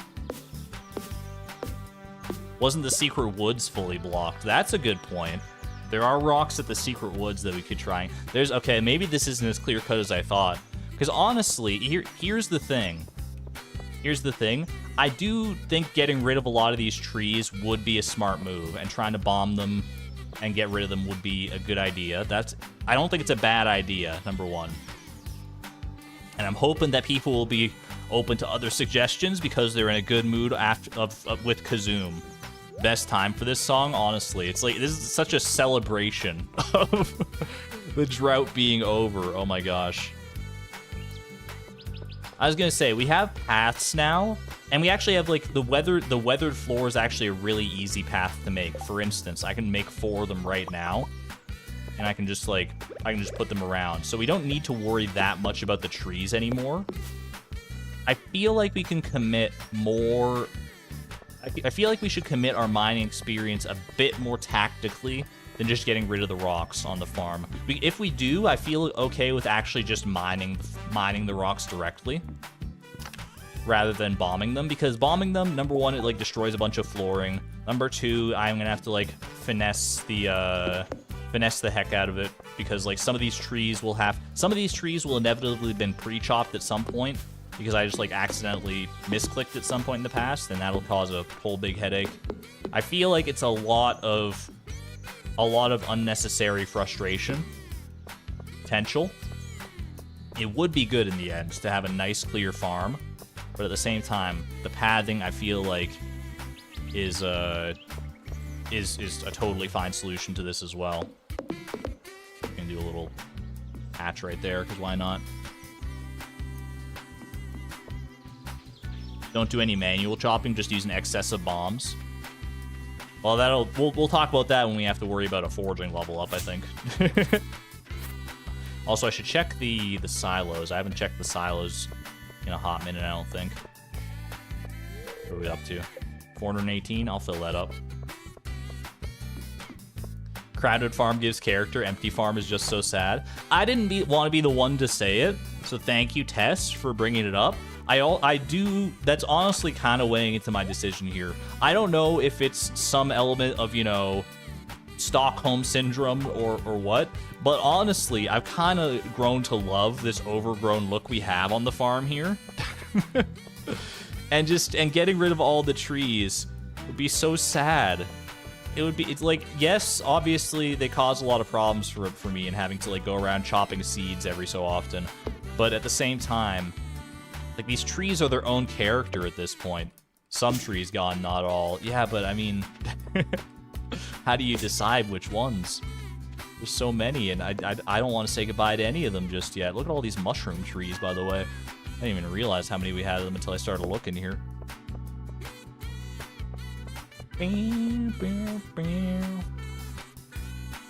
I do think that clearing the path to the secret woods is probably a smart investment. Thank you for the pizza, by the way, Shane. Appreciate you. Forest for Pie, exactly. Pie is loving it here. Yeah, I feel like clearing a path to the secret woods is a really smart idea, because there are a lot of rocks over there that we have not been able to break up until now, obviously. I'm going to start there, see where that gets us as far as mining experience goes, and then go from there, I think. The Secret Woods path, the Secret Woods beckons. We're going to need to get in there eventually, and if we don't clear a path now, we're probably going to regret it in the future, right? The trees you have no issue with, but you hate the rocks. The rocks, honestly, they also kind of add a little bit of character. I'm not as attached to them as I am to the trees on our farm, but there's also something, I don't know, cosmically appealing. Maybe it's just because I'm so used to it, but... Can I lay path to the Secret Woods? I think I can. I don't know if it would help, though, because I think debris can just destroy paths anyway. We do have a lot more leeway once we level up. That's also true. Our current leeway as far as mining experience is... We're at 61 right now, and after we level up, we're going to have a lot more leeway, you're right. So let's just start. Let's go over here. It's a little bit overgrown. I guess I probably should have just brought some bombs, but chairs? Do I need chairs to... Okay, let's just start. let's do this tactically a little bit here. Just a horse path for all the secret wood efforts. I feel like I should probably maybe. I don't know. I'm here now. I'm just gonna do it. All right. Get in here. Oh, I could use chairs to hinder debris growth. I see what you mean. I see, Alexion. That's actually really smart. If I place chairs tactically around the entrance to the secret woods, chairs cannot be destroyed by debris. Instead, so they're better than path in that regard. That's actually quite clever. All right. I'm gonna start mining here. 6 XP off that one. I mean, when you get coal out of a rock, sometimes that will happen. For the most part, these are all going to be 1 experience rocks, but there's bound to be a few that are 6 experience as well. We don't have to stop immediately once we hit, like, level 1. We can actually, like I said, like we said earlier, we'll have a lot of leeway. So we don't need to necessarily worry too much about how much experience we get over the threshold here. 77. A geode. A naturally occurring geode. I don't know why I'm mining down there. I should be mining up towards the secret woods rather than away from it. Okay, beautiful. I've never been so close to the secret woods. It feels, after this long of avoiding breaking rocks, it feels so unbelievably empowering to be able to break these rocks. Now, these rocks here, I'm not entirely sure what the heck is gonna... This is a little messy right here. Don't know what to really do about that. I can break this rock. Like, is this... Okay, I mean, that still counts as the log there. A bomb is probably our best way to around that, yeah. We'll have to bring a bomb to break some of these. But hold on, we're closing in. We're actually closing in on a level up here. Wait, we got a magma geode. What the heck? 95, 96, 97, 98. Wait, no, that's over. Wait, we got coal out of that one, but somehow that wasn't a level up. I don't know. I don't make the rules around here. Level 1 mining. It's not the most optimal way to have done it, but you know what? I'm happy to have it. Level 1 mining officially achieved. We actually gained a level. We're still a newcomer. We're still a newcomer. But now we're a newcomer with some mining skill. Finally, after 16 years, we have a level up. All right, you know what? I'm gonna go get some bombs. I feel like bombs. We should just like finish the rest of this with bombs. I wanted to manually mine a little bit in order to just like feel something. But now I feel like the way to clear the rest of that is probably just bombs. I'll bring bombs and I'll bring the furniture catalog, and maybe we can put down some chairs to prevent to future-proof that area, I guess, because debris is inevitably going to still spread there, and who knows how long our next mining level is away from us. So we might as well prepare for that eventuality, right? So many crates. The buildup is unreal.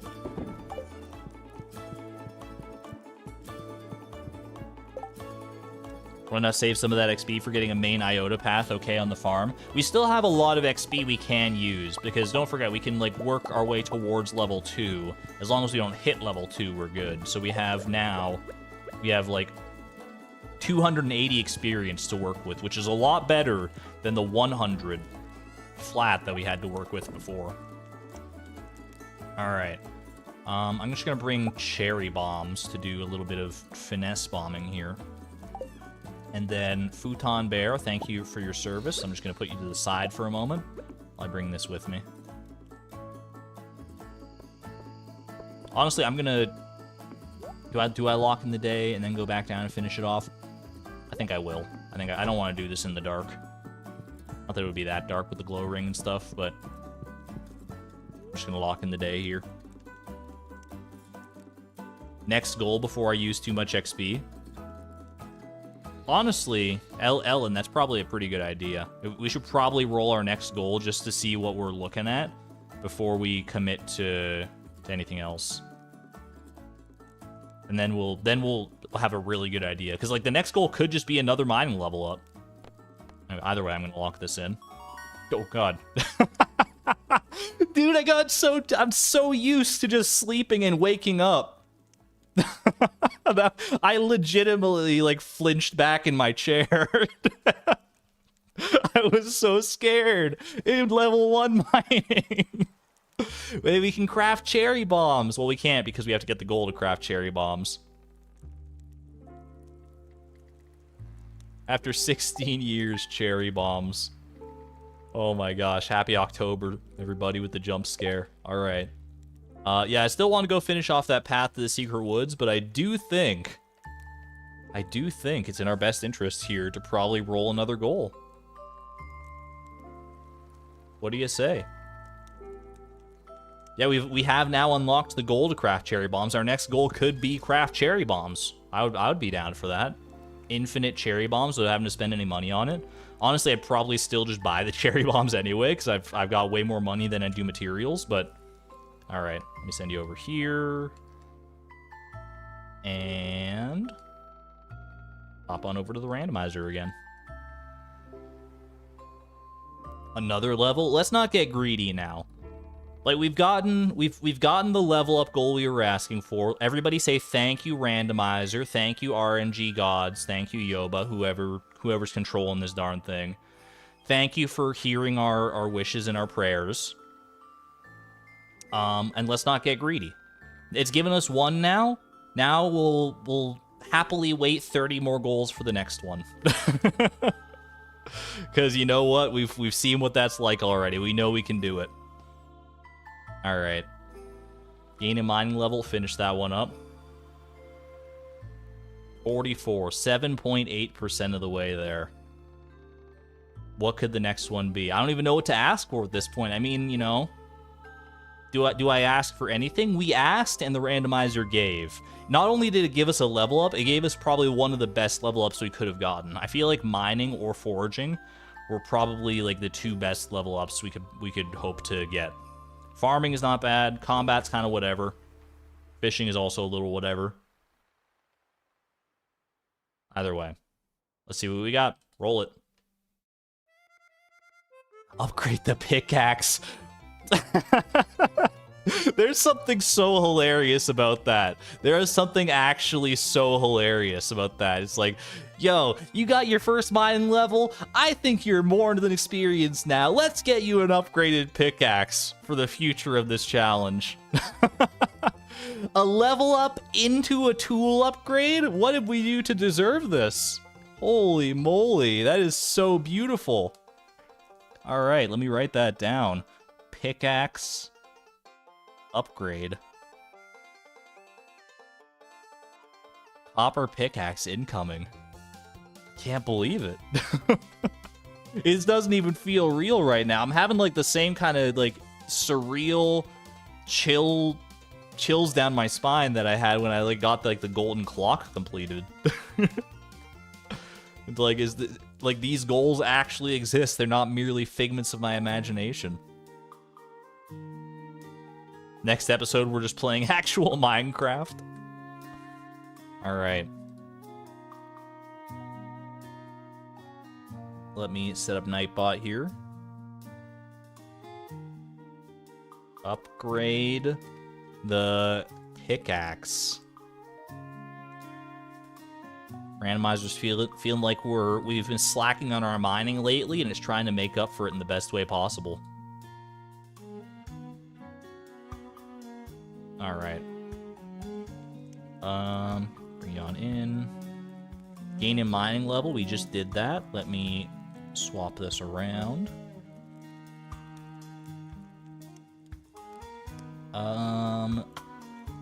Boom. Get the copper pick. I mean, it's differently phrased, but you know, at the end of the day, it is what it is. Next goal, miner's treat. Okay. Well, do we have the copper already on hand? We have enough to smelt the copper, so we might as well just, you know, start doing that.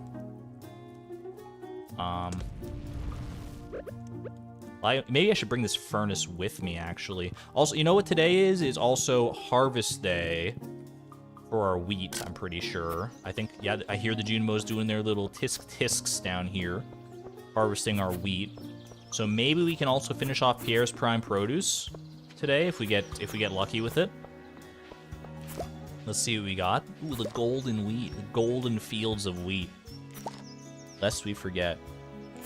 1, game with minecarts. 2, gain a mining level. 3, upgrade pickaxe. I'm sensing a pattern. What do you think it's building up to? It's building up to some, like, super cursed mining goal that we haven't even thought of yet. Next goal is a star drop of any kind. Star drop in the mines. It would fit the theme. Farming buff. We still have 1 harvest left. So if we don't hit the goal today, which we only need 3 gold star wheat in order to do, then we'll use a farming buff on the last one. Sell copper ore next. Something in Skull Cavern. I don't know. Whatever journey the randomizer wants to take me on today, if it's mining themed or not, I'm just along for the ride at this point. All right, that's all the wheat. That's all the wheat we have for today. That's 1 right there. We need 2 to be in this next Junimo hut here. Okay, we are literally 1 wheat shy, 1 gold wheat shy of completing the quest. That means I probably would have got it if I had just done a a farming buff today, but that's all right. We have 50 more seeds to plant regardless, so might as well get them out of my inventory here. Honestly, I don't even think I'm going to use a farming buff for the next harvest. I think I'm just going to take my chances. What are the odds that in 50 pieces of wheat we don't even get 1 gold star quality wheat? Like, come on. Okay, I should probably... I think I'm just going to... It might be kind of boring, but I do think I should babysit the furnace here so that I can get all 5 copper bars quickly. That way I can still, like, get them all, get my pickaxe to Clint before he closes today, and move on with whatever else we want to do here. Why are you giving me the ... Laisha? Could also get a taro tuber. True. Yeah, the copper bars don't take long at all. In fact, I was looking away. I was looking at chat, and in the time that I was looking at chat, it was already done. So, like, does it really only take 30 minutes for a copper bar? That's kind of wild. Sitting at the furnace, getting your feetsies warm and cozy. Ah, yes. The cozy activity we all love to do in the middle of summer. Sit next to a blisteringly hot furnace. It honestly would be fitting for, in real life right now. It's getting pretty chilly outside, at least where I'm at. We're in October. October, honestly, one of my favorite months of the year. It's spooky season. I'm a fan of spooks. Spooks and spoops. On a wooden floor? I don't see the problem with that. It's fire-resistant wood. Robin only works with the best possible materials. Alright, this will be our last bar that we need today. Horse flute would be so cool. In order to get the horse flute goal, we first have to get the walnut room goal. There are a lot of cool goals like that, like the horse flute, the key to the town, all that fun stuff. But they're all locked behind one specific goal of entering the walnut room, which could make them probably somewhat late game unless we happen to roll that goal, like, just randomly as our next one or something. I mean, who knows? It's I want to say it's not that likely because it's not, but at the same time, the gold clock is on our farm right now, and how likely was that to happen this early on in the challenge? So, let's not tempt fate too much here. This is where we find out Robin gave you laminate wood. I've been robbed. Alright. Clint? I know this is unexpected. He sees me coming in here, and he's already, you know, dreading what's about to happen. He's like, oh no, she's gonna put me in another time loop. I'm gonna have to open so many geodes. My arms have just recovered from the last time. It's okay, Clint. It's okay. I'm here on other business this time, for the first time in forever. I would like you to upgrade my tool to copper. A copper pickaxe, if you please. And he's like, really? This isn't a joke? You're not gonna just bust out 700 geodes for me to open in a second? It's real, Clint. It's real. And I'm just as surprised as you. Copper pickaxe, go.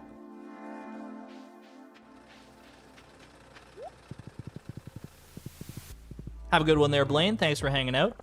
Take care. For the first time ever, actually, no one's ever upgraded a pickaxe or a tool of any kind. Up until now. Cave patrol, community cleanup. Doesn't matter for either of those, but figured I might as well check while I'm on the way here. Alright, and I have these bombs and the furniture catalog. I'm still willing to commit some experience to clearing this area of the secret woods and then making the path a little bit more manageable for the future. Flint friendship, that's the next mining theme. Also, this is quite unsightly right here. I don't know if we have enough mining experience leeway that I feel comfortable getting rid of all these rocks in the Cindersap Forest, but at least the ones near the secret woods here, these gotta go. No, there's no debate about that. So let's go up here. Let's start with these ones right here. I don't even know if that bomb's gonna work, but gotta try. All right, perfect. Stick one right in there as well. 9 XP for that. This feels just so wrong. This does not feel right. Does anyone else feel like we're like breaking a rule? We're breaking so many rules right now. It feels like the cosmos are like looking down on me and judging me. It's like, you shouldn't be doing this right now. You don't have a mining level up goal. And I'm like, yeah, but so what? All right, I should also get rid of this wood actually, because I'm pretty sure wood can spawn other stones. All right, am I able to get that? I should, if I, hold on, if I do this, birch chair. Wait, no, pay no mind to that. Birch chair. Boom, I just want to get rid of you. All right, perfect, done. Shh, I just didn't want to waste the bomb on it, okay? Don't tell anyone. I just didn't want to waste the bomb. I don't think there's anything in our rules technically against that either, is there? I think we're allowed in this challenge to do that. Maybe not. I don't know. I have to look up my own rule set again just to be sure. Ooh, secret note.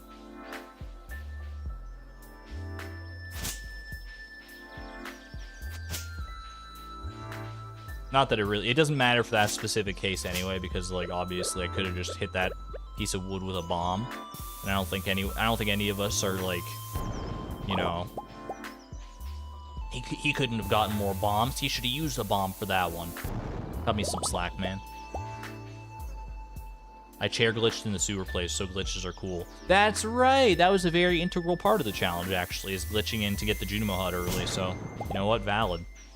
Now I remember my own rules. Alright. I don't know what my mining XP is at because I can't see it. Because I don't have a pickaxe. But I'll bomb this and that should show it. What are we up to right now? We're up to 80 out of 280. That seems like so much. Okay. But we do have a nice clear area. Look at how pristine this place is now. A train is passing through Stardew Valley. I never thought I'd see the day when I have a clear shot to the secret woods. Oh, can't sneak by me. I'm gonna get rid of these geodes to get the secret node, I think. Check it tomorrow just in case it's the one that we need to avoid. I don't think it should be. I think I'm also gonna get rid of this little section right here. It feels close enough to the secret woods that I just wanna deal with it. And you clean your room after months, literally. When you're finally done cleaning your room, picking up the last stray candy wrapper, and you look back across the nice pristine place that you haven't seen. You haven't seen the entirety of your own floor since you moved into this place, and a single tear rolls down your cheek. All right, I think we're good. I think we're saving the rest of our mining XP for future endeavors. I think that's good. Now we need to chair it up a little bit though. Chair it up around here. I'm gonna actually head home real quick. I'll leave the furniture catalog there for right now. I'll head home, clear out my inventory. Did I bring Iota here? Is Iota hanging around somewhere? For some reason I thought I had, but maybe she's like close to the entrance of the forest. Ew, candy wrapper. Hey, the candy wrappers, I'm not saying they're candy wrappers on the floor of my bedroom, far from it. But you know, it's pretty mild compared to what you might find in some other places. Like in that show, My Teenage Angel, where the guy eats a hamburger that's been sitting under his bed for like 16 years or something like that, and he dies? He freaking dies? Oh my gosh. Every so often, memories of that show will resurface in my brain, and I'll be like, it was a real show that happened.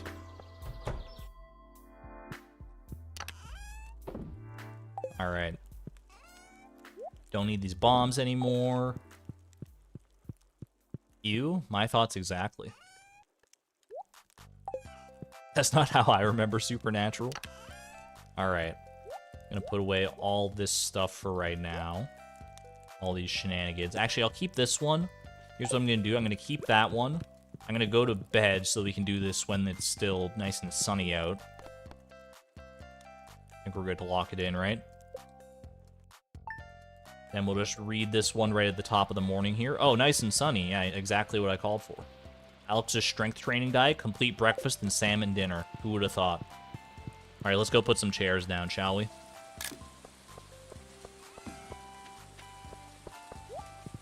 Our furniture catalog is getting all rained on. Is there a clean way for us to get iota down through here? I feel like there's probably a good reason to break like maybe like 1 or 2 rocks just so we can get like iota. Like what if we just break these 2 rocks right here? I don't have a pickaxe to do it right now, but like what if? Just so we can get iota down cleanly down that path. That's like literally the only stopping point right now. Alex, my beloved. In before, next goal, befriend Alex.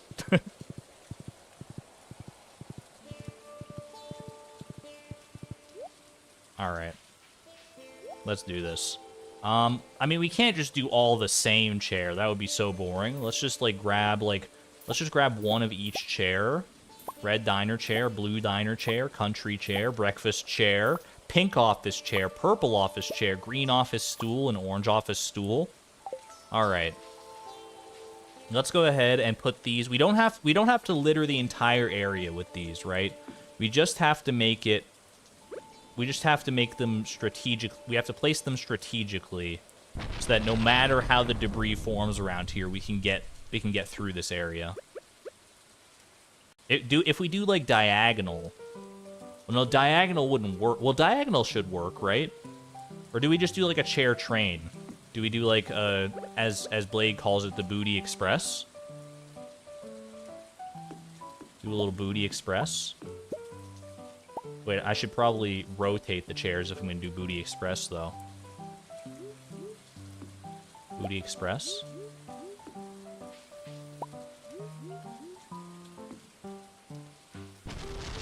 Or should I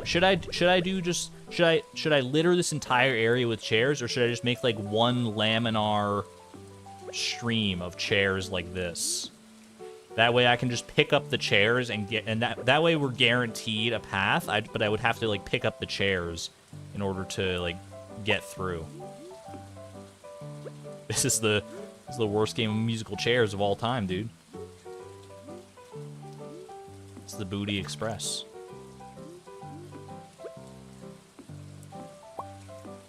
I don't know what the heck I'm doing, dude. Make a path and then line it with chairs. Oh, we could do that actually. We could put down like actual pathing out of like weathered floor or brick pathing or something, and then like make like railings out of chairs. Do paths around the chairs. Wait, what if we did that? What if instead we actually don't even need to do chairs necessarily? If we just use furniture. Like, I think I'll leave that chair right there. That's fine. Although maybe I should use, like, a fancier chair.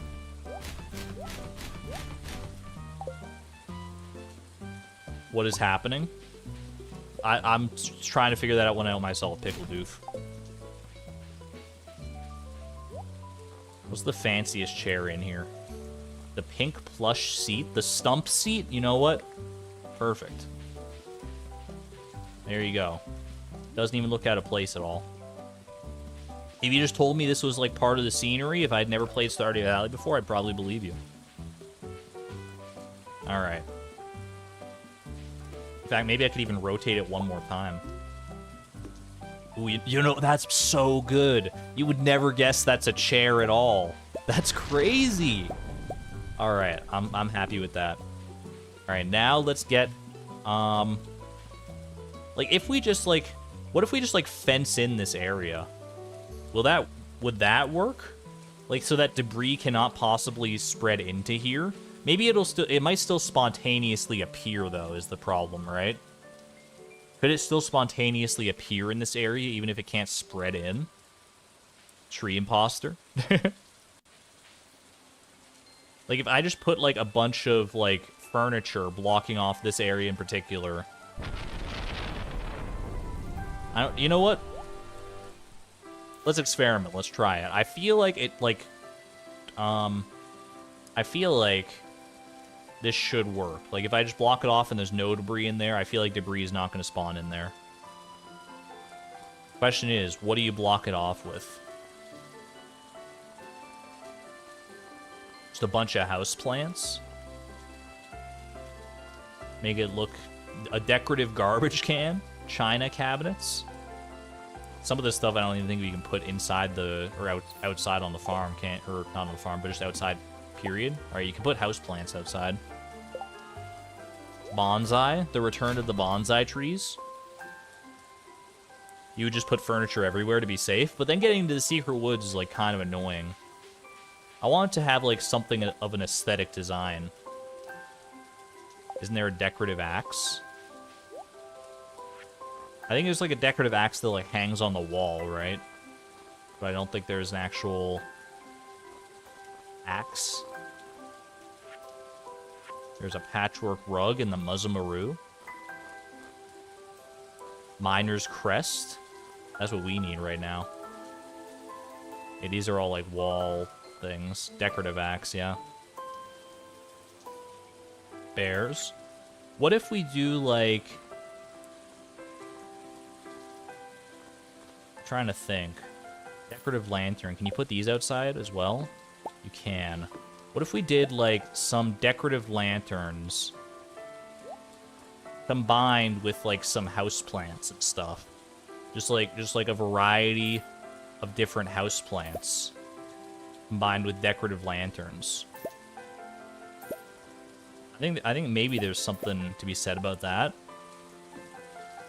Oops, that's not what I wanted to do. Well, I want to get more decorative lanterns.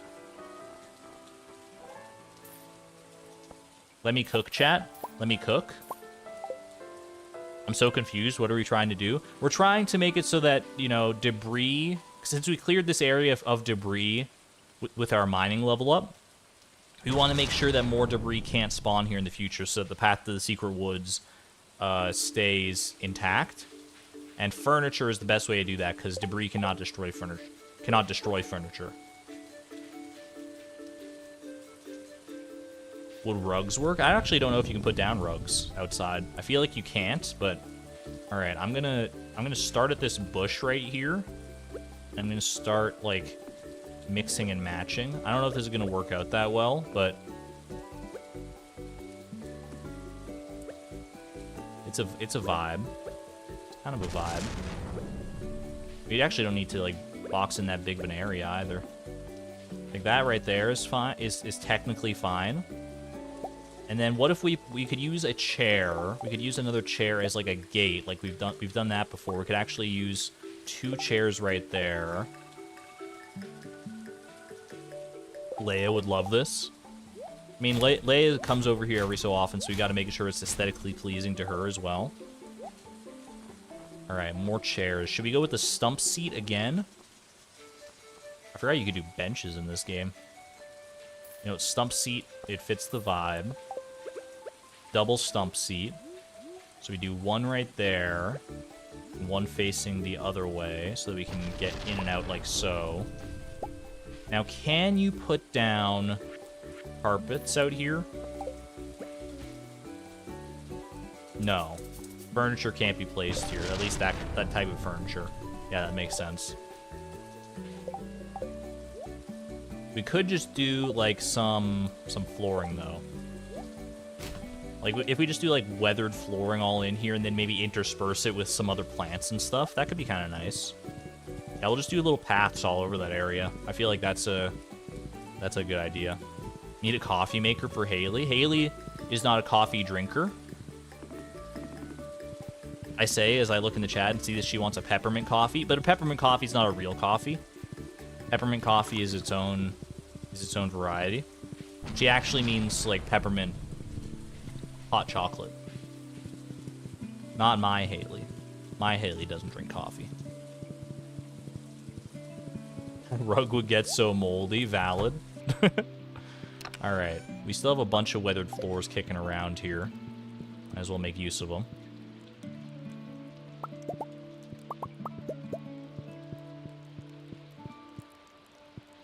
Yeah, peppermint hot chocolate I can definitely vibe with. Peppermint coffee? Not so much. I feel like even if you like coffee, peppermint coffee doesn't seem like the play. I don't know. Oh, geez. I mean, if we're, you know, if nature wants to clear some of these trees out for me, who am I to say no?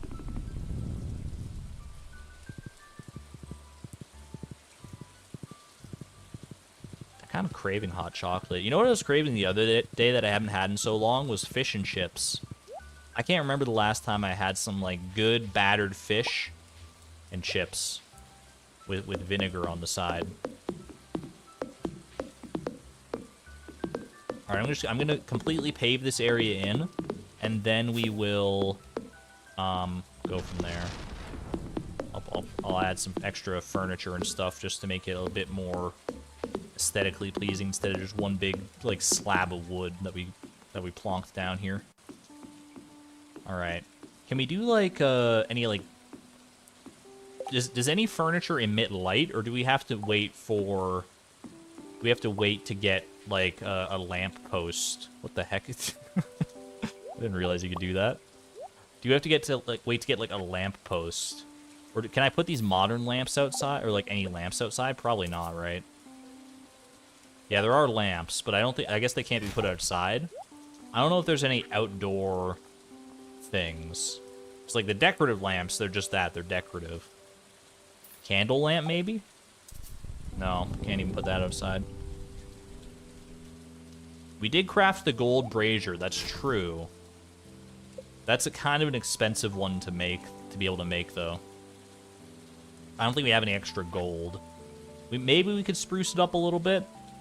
Oh, campfire would be so cozy if we could craft one of those.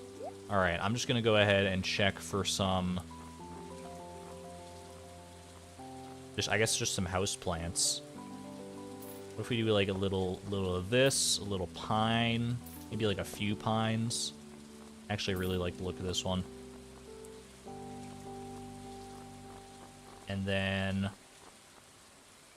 some small crystals, because like the secret woods are kind of like mystical and stuff. Small plant. I don't even know if you can put these ones outside. You can, okay. So I feel like I guess I could put them like straight up on the path here as well. What if we put some trees like around here? I'm just gonna kind of like dot them around. I want to make sure they're not like too in the way, but I also want to make sure that they like stand out, you know? Kind of want to put like these up here just so it looks like there's like a little bit of overgrowth on top of it. I don't know. You know what? A for effort. Campfire would be very nice. In summer, probably not a good idea. True. I don't think there's a fire ban in Stardew Valley, thankfully. Alright. I'm willing to accept this. This is our new Secret Woods Pavilion. We can work on it a little bit more in the future, but for now, I think that's plenty good. Hopefully that'll at least prevent the spread of debris in there. It looks a lot better than it did at the start of the stream, I'll tell you that. It's a night and day comparison. I should probably bring my furniture catalog back with me. Boom. Fire ban or not, leaving a fire unattended is never a good idea. Unless it's in a video game, though. In a video game where fire spread is not a concern. In real life, I'm 100% with you, but in Stardew Valley, it's not like I'm gonna come home. Like, I've been leaving this, like, gold brazier inside my house burning for the past, like, however many months, or years even, I don't even remember. And we're still chilling.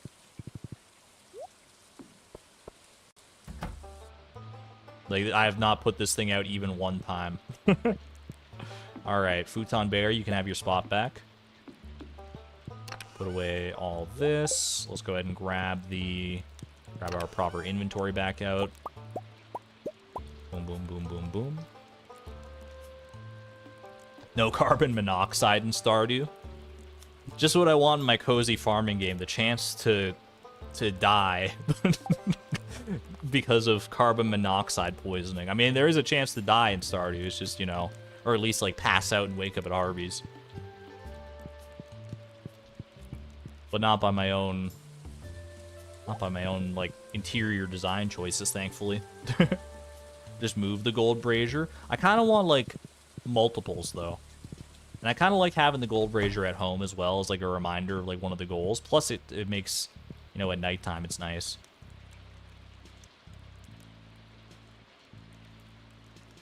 I can put my hay chest near the silo. Actually, it's probably, like, a very good idea. In fact, it's such a good idea, I'm gonna do it right now. Let's just move all this hay. I guess I don't have to necessarily do this. I actually have a chest in one of my other chests that I could just swap around, but it's fine. I don't know why I never thought of this. Sarasota Pop, thank you for the call to action here. Put the hay... Put the chest containing hay next to the silo. Why didn't I? Literally, I mean, I never thought of it, but also no one mentioned it before. Which is kind of crazy, you know? I just fallen into this habit and never thought twice of it. Chest in a chest in a chest.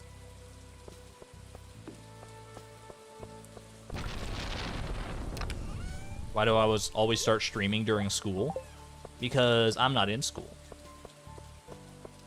I have a job that dictates pretty much exactly when I can and can't stream, and that's why my stream schedule is often all over the place, because my real life schedule is also often all over the place. So I just have to make do. Added 990 pieces of hay to the silo. Perfect. I forget young people go to school. Pour one out for all the people going back to school. I mean, it's a great time of your life for, like, social interaction and, you know, development and learning, like, new skills and talents and things you might be interested in, but also, I understand it's not necessarily the place you want to be all the time. But trust me, anyone who's in school right now, all you youngins who are in school, maybe not in school, like, right this second, hopefully, but, like, if you're listening and you are going to school, you're gonna look back on that time in your life and be like, man, those were some of the good old days. At least a lot of you probably will. Maybe not everybody. I miss school to a certain extent for certain reasons, but for the most part, you know, I'm pretty glad to be done with it. But I still look back on it and I'm like, you know what, that was an alright time. Xavier just says no. Your new job is giving you a maximum of 8 hours a week. A maximum? What the heck? Is that even legal? What the heck, Pelinar? That's crazy. Yeah, no, that's no fun at all. All right. Yo, look at this. Look at Pie sleeping up with the fishes. That's so cute.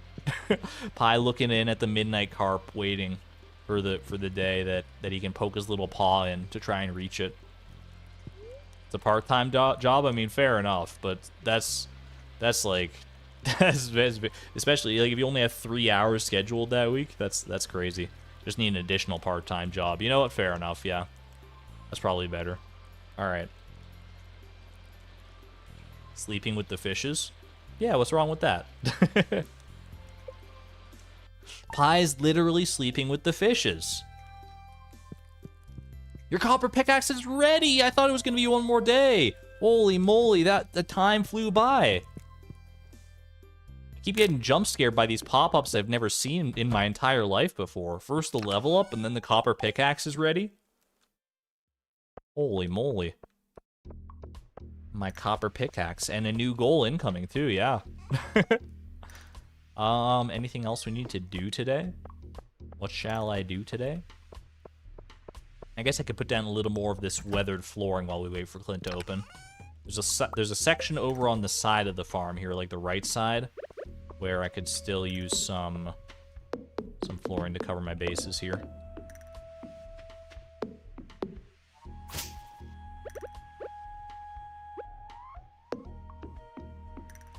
Is that... Oh, that's just part of the gold clock. I thought there was a gap between the gold clock and the strange capsule there, but silly me. All right, sorry. I'll also leave your little water bowl area alone here, Pie. I don't want to mess with your turf. I mean, the entire farm is your turf, so maybe I am messing with it already, but we got to share that part. This little section is all yours, buddy. I'll move this torch. I forgot we had a little torch right here. That right up there. We had seen the level up before exactly once. That's true. I can't dispute that. We had seen the level up message once before, so I should have been more than prepared for it. But at the same time, it's been a hot minute. I don't know the number of hours it's been since I last saw that level up message in this challenge, but too long. I think too long is probably the answer we can all agree on.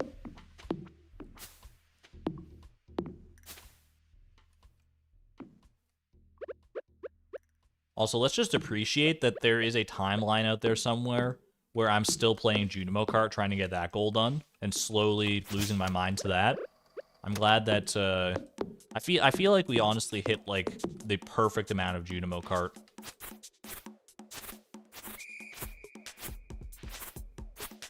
Twice in 16 years is not enough to get used to it. I guess that's why you don't get used to puberty either. I don't know where I was going with that joke, but you don't have puberty twice in 16 years, at least probably not. I think you usually only have puberty once. All right. I'll just do this little stretch right here. I'm happy with that. Even happier with that now, actually. This little area here also needs to be done, but we'll save that for a different time. Ooh. Farm's looking pretty paved. Looking pretty paved. Whether that's a good thing or a bad thing is open to interpretation.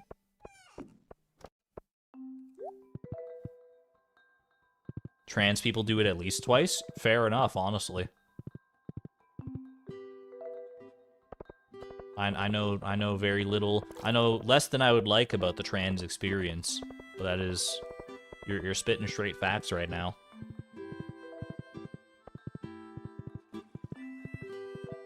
Always happy to learn more. And at any rate, we do have to get our pickaxe now. Whether you've been through puberty once, twice, or 3 times, or more, or 0 times, as the case may be. Copper pickaxe acquired. I think no matter who you are, we can appreciate that. Copper pickaxe received. Used to break stones. But better than before. Copper pickaxe hype. Can you get some pickaxe emojis in chat? This is the official mining stream. Yo, Frog's Legs, you're trans? That's cool.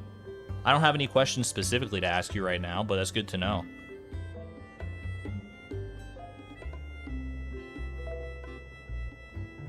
Will the mining goals keep on coming is my question at this point now. Copper pickaxe used to break stones. This doesn't allow us to break the big stones on our farm yet. We need a steel pickaxe for that one. But I think once we get a steel pickaxe, we actually can just like break those worry-free, because I don't think they give experience, do they? Maybe they do. Maybe I'm misremembering, but I feel like they don't. All right. Beautiful. It feels so alien to have a copper tool at all in any capacity in my bag right now. Hey there, Haley. You know there won't be any mining quests now. Now that we have a better tool for the job, you're probably right, honestly. Either way, let's go get a new goal, shall we? New goal hype. Do you think there's any chance we hit 50 goals today? We are currently up to... Oh, I should also probably unpin this message from Nightbot. Because that's no longer our current goal, but we've just completed our 45th goal. Holy moly, they just don't stop coming. These quality of life goals, especially getting 2 quality of life goals, a level up into a tool upgrade, that is more than any of us could have hoped for, I think. All right. Definitely a chance. Depends on the next streak of goals here. Finish this one up. 8%. We are officially in the 8%. Oh my goodness. Time to start the slow crawl towards 9%. Get some 8.0 in chat, or just 8. whatever you prefer. Lurkers get 7s, but today everyone gets an 8. Really need to hit 51 goals, average of 1 goal per stream. That would be so nice. All right. 8. That's like half my lucky number. Not half mathematically, but half like visually, because if you put a 1 in front of it, 1, 8. Either way, I digress. It's going to be a while before 18%, that's for sure. But we get closer every day, starting with this lovely next goal. Cook some glazed yams. Yummy. All right, I can cook glazed yams. That's just the, I mean, I have to have the recipe for that, otherwise it wouldn't have given me that goal. Now, do I have the ingredients for it? Presumably. I think we grew yams in the past, like for all possible eventualities, thanks to Miss Palindrome's amazing insight and her list. Yeah, this shouldn't be too bad. I don't know specifically what the ingredients for glazed yams are. I would imagine it involves yams and sugar. Beyond that, I don't know. If it's like I need maple syrup, then we might be in for a rude awakening here. Do you need maple syrup for glazed yams? I guess I'm about to find out. Glazed yams. Okay, just writing it down. Also, I should update Nightbot. It seems like something I might need maple syrup for, but I don't remember off the top of my head. All right. Cook glazed yams. Not glaxed yams. Glazed. Yeah. Glazed yums? I can't type today. There's a goal 46 as well. All right. Submit that to Nightbot for approval. It's just yams and sugar. Glazed yums. It honestly probably would be pretty yummy. Alright. Bring it on back to the game here. I don't think this is going to take that much, so I'm actually just gonna hide the goal thing in the upper left for right now. Let's have a look here, because we have the recipe for it, undoubtedly. Cooking glazed yams, right there. It's literally just 1 yam and 1 sugar. Sweet and satisfying, the sugar gives a hint of caramel. Gives it a hint of caramel. Caramelized sugar. I can get behind that. So we definitely should, like, I'm pretty sure we grew the yams for this, so we are, like, totally fine here. There's a Stardew cookbook coming out soon. Do you think it contains the recipe for glazed yams? I don't know if it's going to contain every recipe in Stardew Valley, but glazed yams seems like a no-brainer, that's for sure. Alright. Let's check the crops chest here. We have 3 yams. 1 yam, and then we should have sugar just, like, in the fridge, right? Okay, we got the sugar right there, so... glazed yams cooked. Perfect. Beautiful. 200 energy, 90 health, sweet and satisfying. You're telling me. Ingredients: 1 yams, 2 glaze. Easy peasy, pudding in the breezy. That's 2 goals in 1 day. We got our copper pickaxe today, and we got some glazed yams. I don't know what I'm gonna do with them. They're not even like a buffing food. They're just like a good food, I guess. I guess I could eat them. They look really good. They look very tantalizingly good. You want Stardew to have seafoam, the cookbook to have seafoam pudding in it? I do too, Ash, and I want it to have all the same ingredients.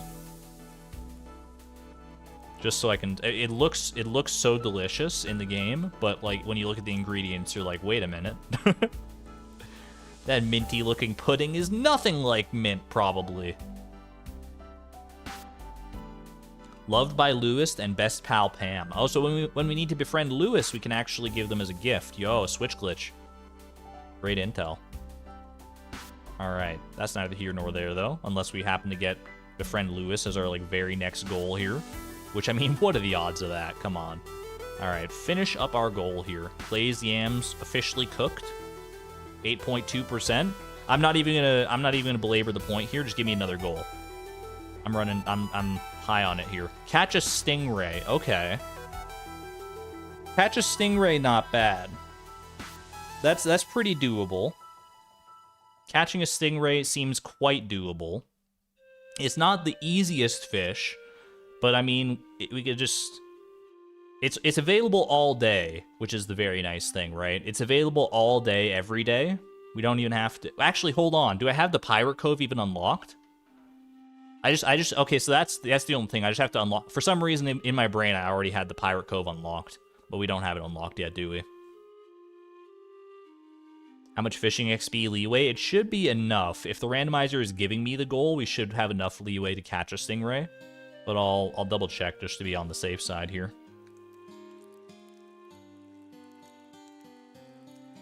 Let me update our current goal as well. Okay. Goals, fish, stingray. You're in here somewhere. There you are. Perfect. Beautiful. Go pick up all the random walnuts that are just hanging out on the island. I think we're actually pretty close to having enough to just unlock Ginger Island, or not unlock Ginger Island, but unlock the Pirate Coast straight up. I don't think it's going to be that tough of a quest here. All right. Catch a stingray for 47. Goal number 47. I repeat, goal number 47. This is not a drill.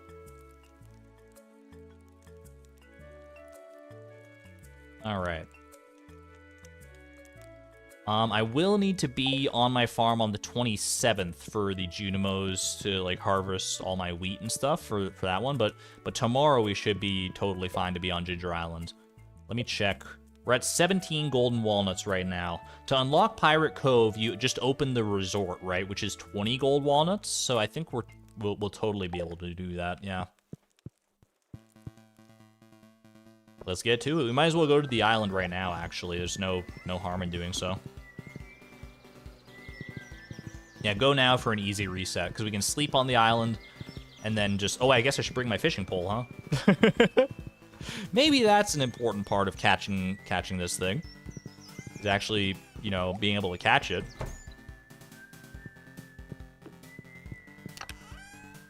Yeah, we're all on the same page here. Stream delay or not, we're all on the same page. Just catch fish with our hands. We do a little barbarian fishing around here, like in RuneScape. Just reach in with your bare hands and pull out a stingray by its stinger too. Beatrix shows no fear.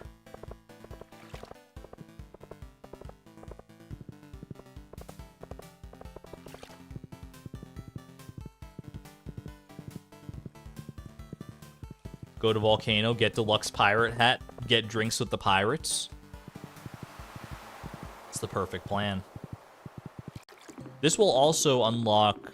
I mean, this is going to, tangentially unlock the island resort, which means that people will be heading to Ginger Island every so often. So this is going to change some villagers' schedules. Or it's going to change all villagers' schedules to a certain extent, right? We just need to catch it, not survive. Alright, so you need 20 gold walnuts. I have 17. Fossilized ribs, I think I've already donated that, so that's not a big deal. Oh, I can close the resort again. You're actually right. I always forget that you can just close the resort.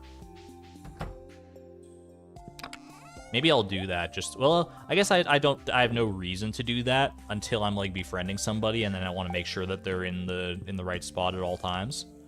Okay. Yummy fossilized ribs. All right, so we have to just go find 3 gold walnuts. How hard could that be? Wasn't there one up here? Wasn't there? There's one right over there. Yeah, we can go get that one. That's easy. One of the easier gold walnuts. I don't remember which ones we have and haven't gotten, to be perfectly honest with you. But I mean, we can just look around and be totally fine.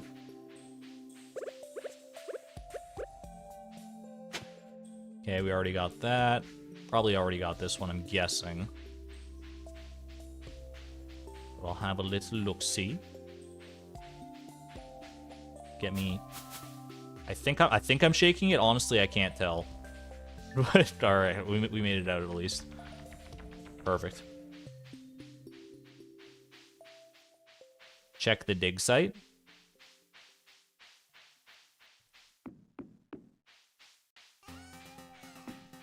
That one was so hard for you to get. Trick for getting that one is if you go there at night and you're wearing like a glow ring or something, you can pretty easily see where you're at. That is the best way to get that one in my experience. Pretty sure we got all these ones that require the hoe. Got all those pretty early on, I think.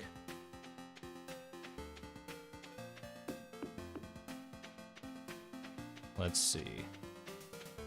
Gold walnut. There's one like over here, right? Did we cross over this way and get... There's two right there. You know what? That's perfect. Boom, boom. 2 gold walnuts acquired. There's a couple by the volcano, one outside the volcano. I think we already got... Yeah, we got these ones like that were down by the volcano path. Either way, it doesn't matter. We got the 20 gold walnuts that we need. There's one on the other side. I don't know what you're talking about. Ooh, look at all this ginger, though.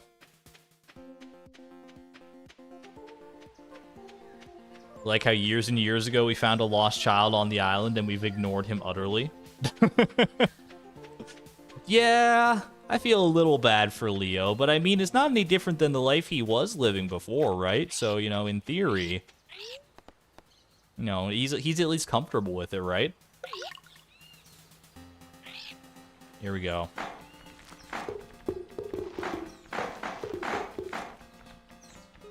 Man. These parrots should really teach Robin a thing or two, huh? Look how fast they build. Ooh, look, I like how this is like shaped like a little heart. It's like a little like diagonal heart, but it is a heart all the same. All right, that unlocks the pirate cove over here. Is there one that I can hoe for around here? Probably. I'm not gonna worry about any golden walnuts for right now. I'm just gonna go ahead and lock in the day so that we can come back over and do a little stingray fishing. It popped up so suddenly. I know, it was like a blink and you miss it kind of moment. It's like, oh, there's a resort here now. Leo's an old man now. He's at the very least a teenager, but you know, the Ferngill Islands are working mysterious ways. They're forever locked in time, just like Pelican Town. Fish in the star shape. You get fishing experience for catching that gold walnut, though, so gotta be careful of that. Yeah, I'll just leave the resort open for right now. I can't see a reason to close it, so I'll like, like, I feel like that would just be cruel. It's like, yeah, I don't have a reason to close the resort, but I don't want any of those stinky villagers visiting my island. Ew. No, this is my own private ginger island, and I won't have it any other way. No, they're not allowed to come here. No, this is all for Beatrix. I guess Leo can, like, hang out too or whatever, but...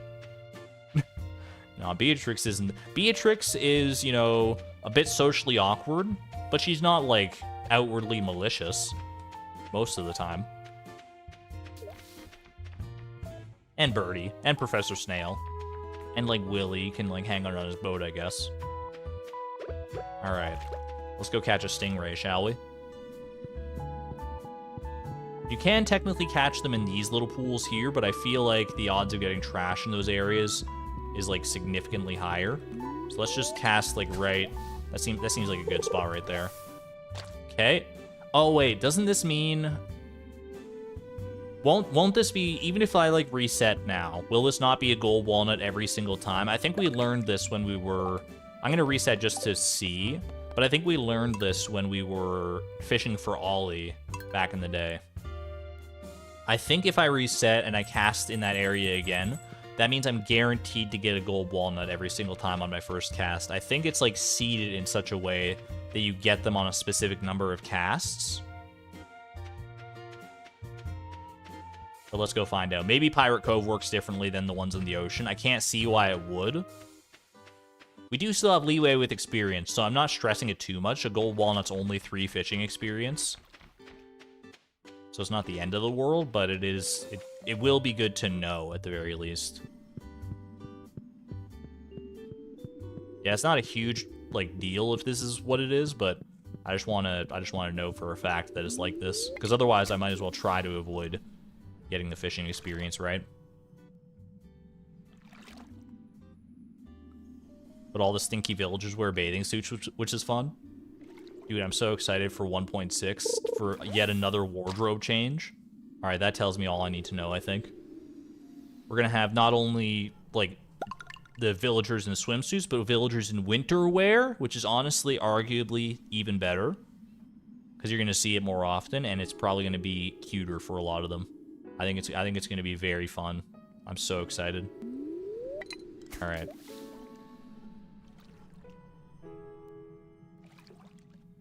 Could go catch trash somewhere else. Trash does also give experience, unfortunately. All right, this is either a stingray. Actually, I think this is a tuna.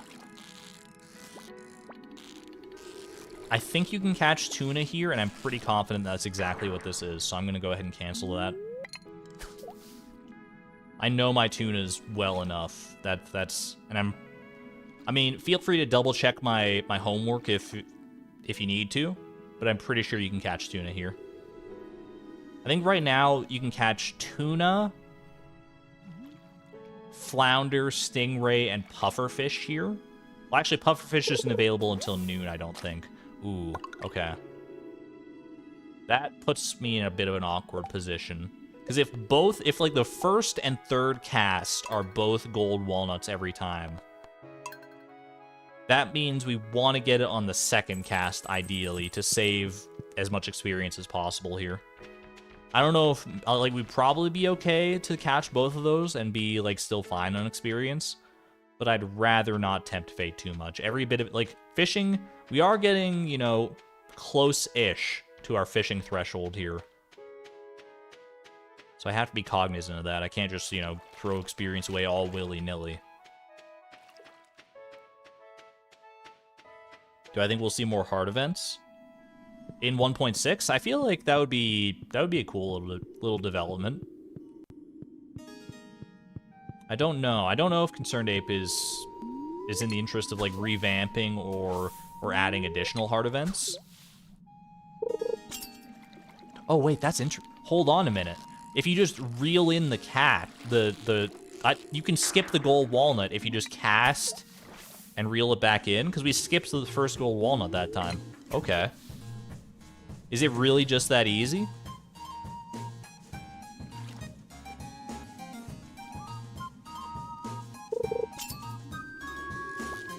Okay, this still feels like it could be actually, I don't know if that's a tuna. I'll catch it. That is a tuna. 70 experience! Holy moly! Ah! That kind of hurt. Okay, I mean, it is a gold quality tuna. Dude, how much is a stingray, then? I guess I should fish close to shore to see if I can get a lower quality stingray. Oh, don't get a chest. Yeah, also that.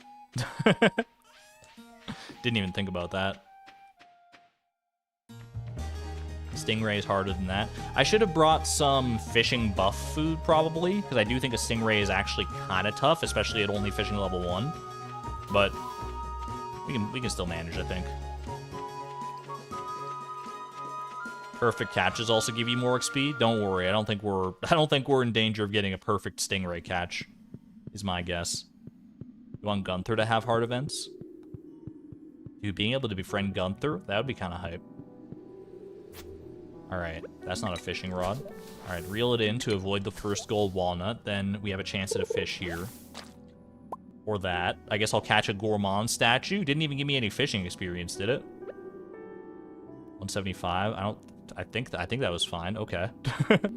Alright, skip the next gold walnut. And hopefully get a stingray so we can actually keep this statue. Okay, I'll take a little bit of XP. I'm not stressing it. A gold stingray is 35 XP. Thank you. I'm gonna hope we don't get a gold stingray. A base quality stingray would be nice. Silver quality at the worst. Lock the day so I can keep the statue. Honestly, not a bad idea. Okay, is this a stingray? I feel like this is a flounder. Chad, is that a stingray? Did we catch that? I don't know the stingray pattern that well. But I feel like it's harder than this. This feels like a flounder to me.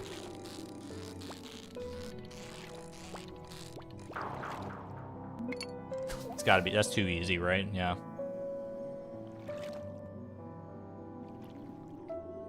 Yeah, what's the stingray's actual difficulty value?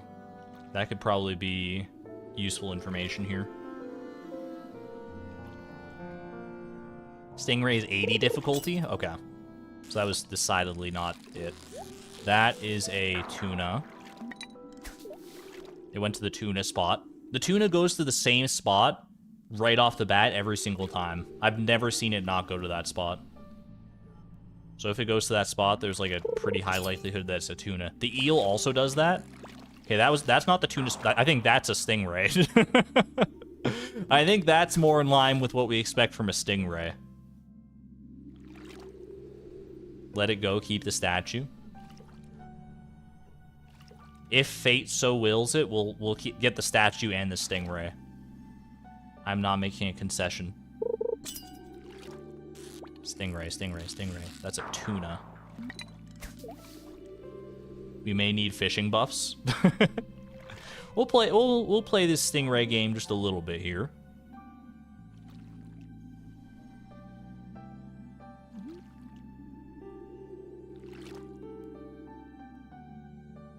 We've only seen, as far as I can tell, one stingray so far. Could this be number 2 here? That is a tuna. All right.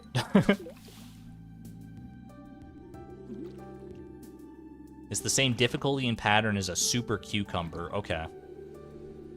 Now, when I think of a super cucumber, that's a fish I would think I'd need like a fishing buff for sure. I think this is a stingray. It went up to the tuna spot, but it is also like crazy fast. Yeah, we might need a fishing buff for this one. I'm willing to keep on trying a little bit here, but we might need to like concede and go get a fishing buff and come back. I'll take one more chance here.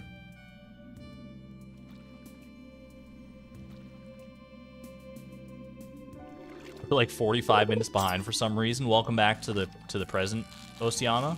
Also goodbye, apparently. Have a great day. Take care.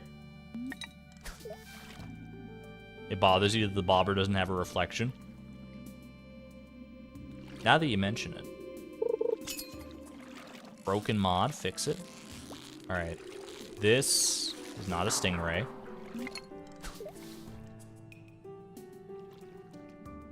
It's fulminated mercury.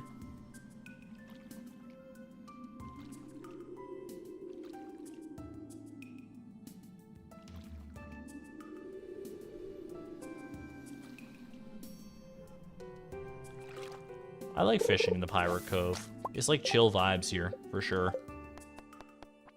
That said, that was a little bit too much trash for my liking. All right, so what I've learned is I need to skip the first and third casts for the gold walnuts. Or to, like, skip those gold walnuts so that we don't get ancillary experience. And then from then on, we actually have a pretty good streak of no gold walnuts. And get a fishing buff. I'm going to give it one more try here. I'm going to give it one more honest effort before I resort to a fishing buff. Do you think a trout soup would be good enough? Or do you think we need seafoam pudding for this one? Because those are really the only two that we have access to. Trout soup is not that valuable. We just buy it from Willy. Seafoam pudding is infinitely more valuable. Although technically, we're actually closing in on the Dance of the Moonlight jellies anyway, so we can go and get another one. Rip. The universe didn't want us to keep the statue. We could still get the statue. Oh, I should skip that one because that's a gold walnut. We could definitely still get the statue. It's still here, waiting for us. Dauntingly.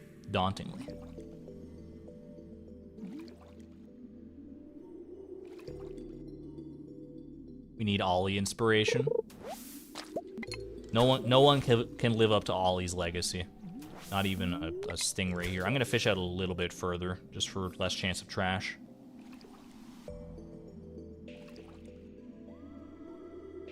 I want to find a good balance of like not getting trash, but also when I catch the stingray, not being like a high quality stingray. Okay, that's not great. I didn't even get a chance at a stingray that time. You gotta give me one more. One more before we go get a fishing buff. One more actual time where I catch a stingray would be really nice. No, don't sleep for the night, please. Thank you.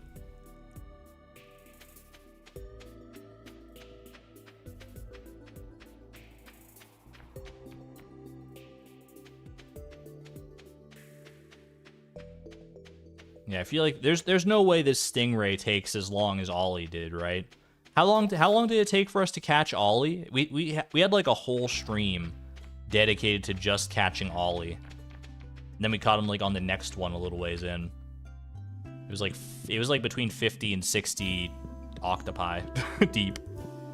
I don't know if the stingray is gonna get its own lore quite like Ollie did.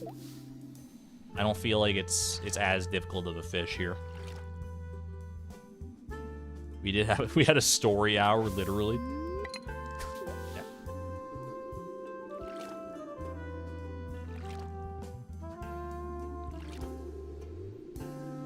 Didn't Blade debunk that casting far gives better fish? It depends on what you define as better. I think it does give higher quality fish, doesn't it?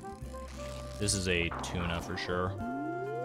I think it gives higher quality fish. I don't think it changes what kind of fish you can actually get, though.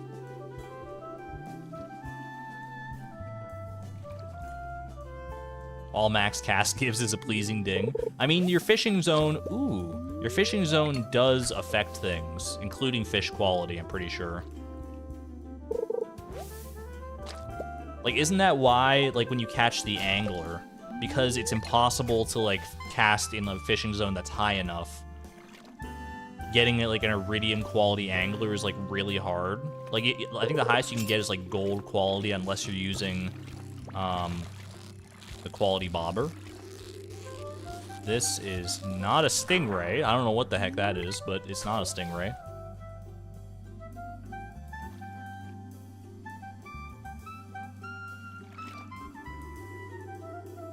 Distance matters in the zone, but the zone can be pretty close. Yeah, it all depends on like what fishing zone you land in. So it's distance isn't as big of a factor, but like distance often does determine what zone you're in. That's a flounder probably.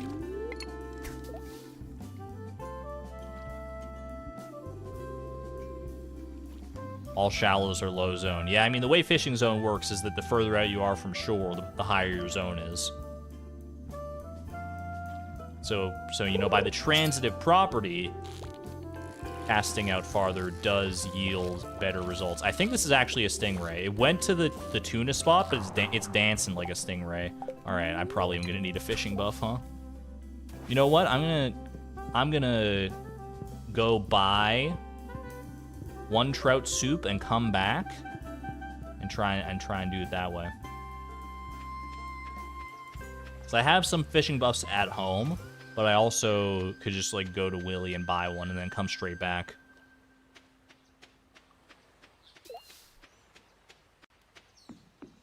Habu got the iridium angler without the quality bobber in 1.4.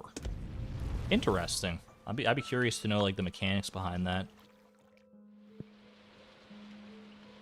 All right, hello, Wilfred. I will buy your finest trout soup, sir. By the way, can you take me to Ginger Island? I know we just got back. Boom.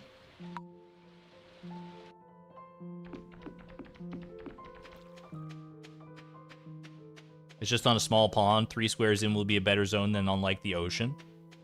I don't think that's true. I think no matter the body of water...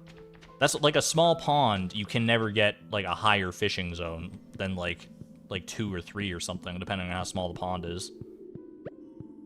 I think it literally just depends on the amount of tiles you are from shore, not the size of the body of water itself.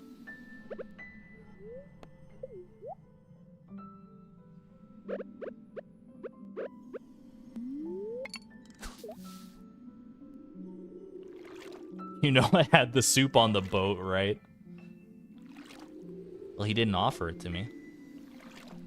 I guess I also didn't ask. Beatrix is kind of the strong silent type. Bruh.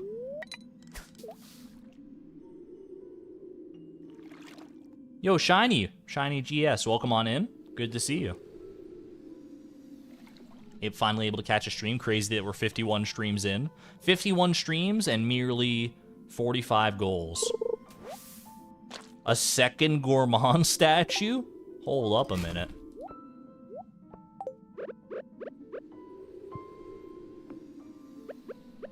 They're judging me. Blessed run. This could be the run. We got our trout soup on our side. Ooh. I mean, that's a lot of experience to burn on trash. I think one more trash and I gotta call it a reset. But I mean, with 2 statues behind me, how could I reset so readily, right? It's an overabundance of frog. This is not a stingray, I want to say. Well, I don't know. It's kind of darting around a little bit.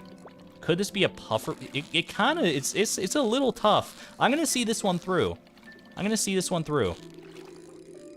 Actually, I think it's a puff. I swear this might be a pufferfish. We are in pufferfish territory now. What's the difficulty on a pufferfish? Is it okay? I didn't even get a chance anyway. That might have been it. I don't know. That was either a pufferfish or a stingray. Funny Fox, we did beat Junimo Kart. Only took like an hour into the stream to beat Junimo Kart. It wasn't too bad, all things considered. Guess we'll never know. Okay, that you are, you're a potential. You have potential, sir. I think this might be it. This feels plausible to me. That's a pufferfish, dude. No, no, no, no, no. All right.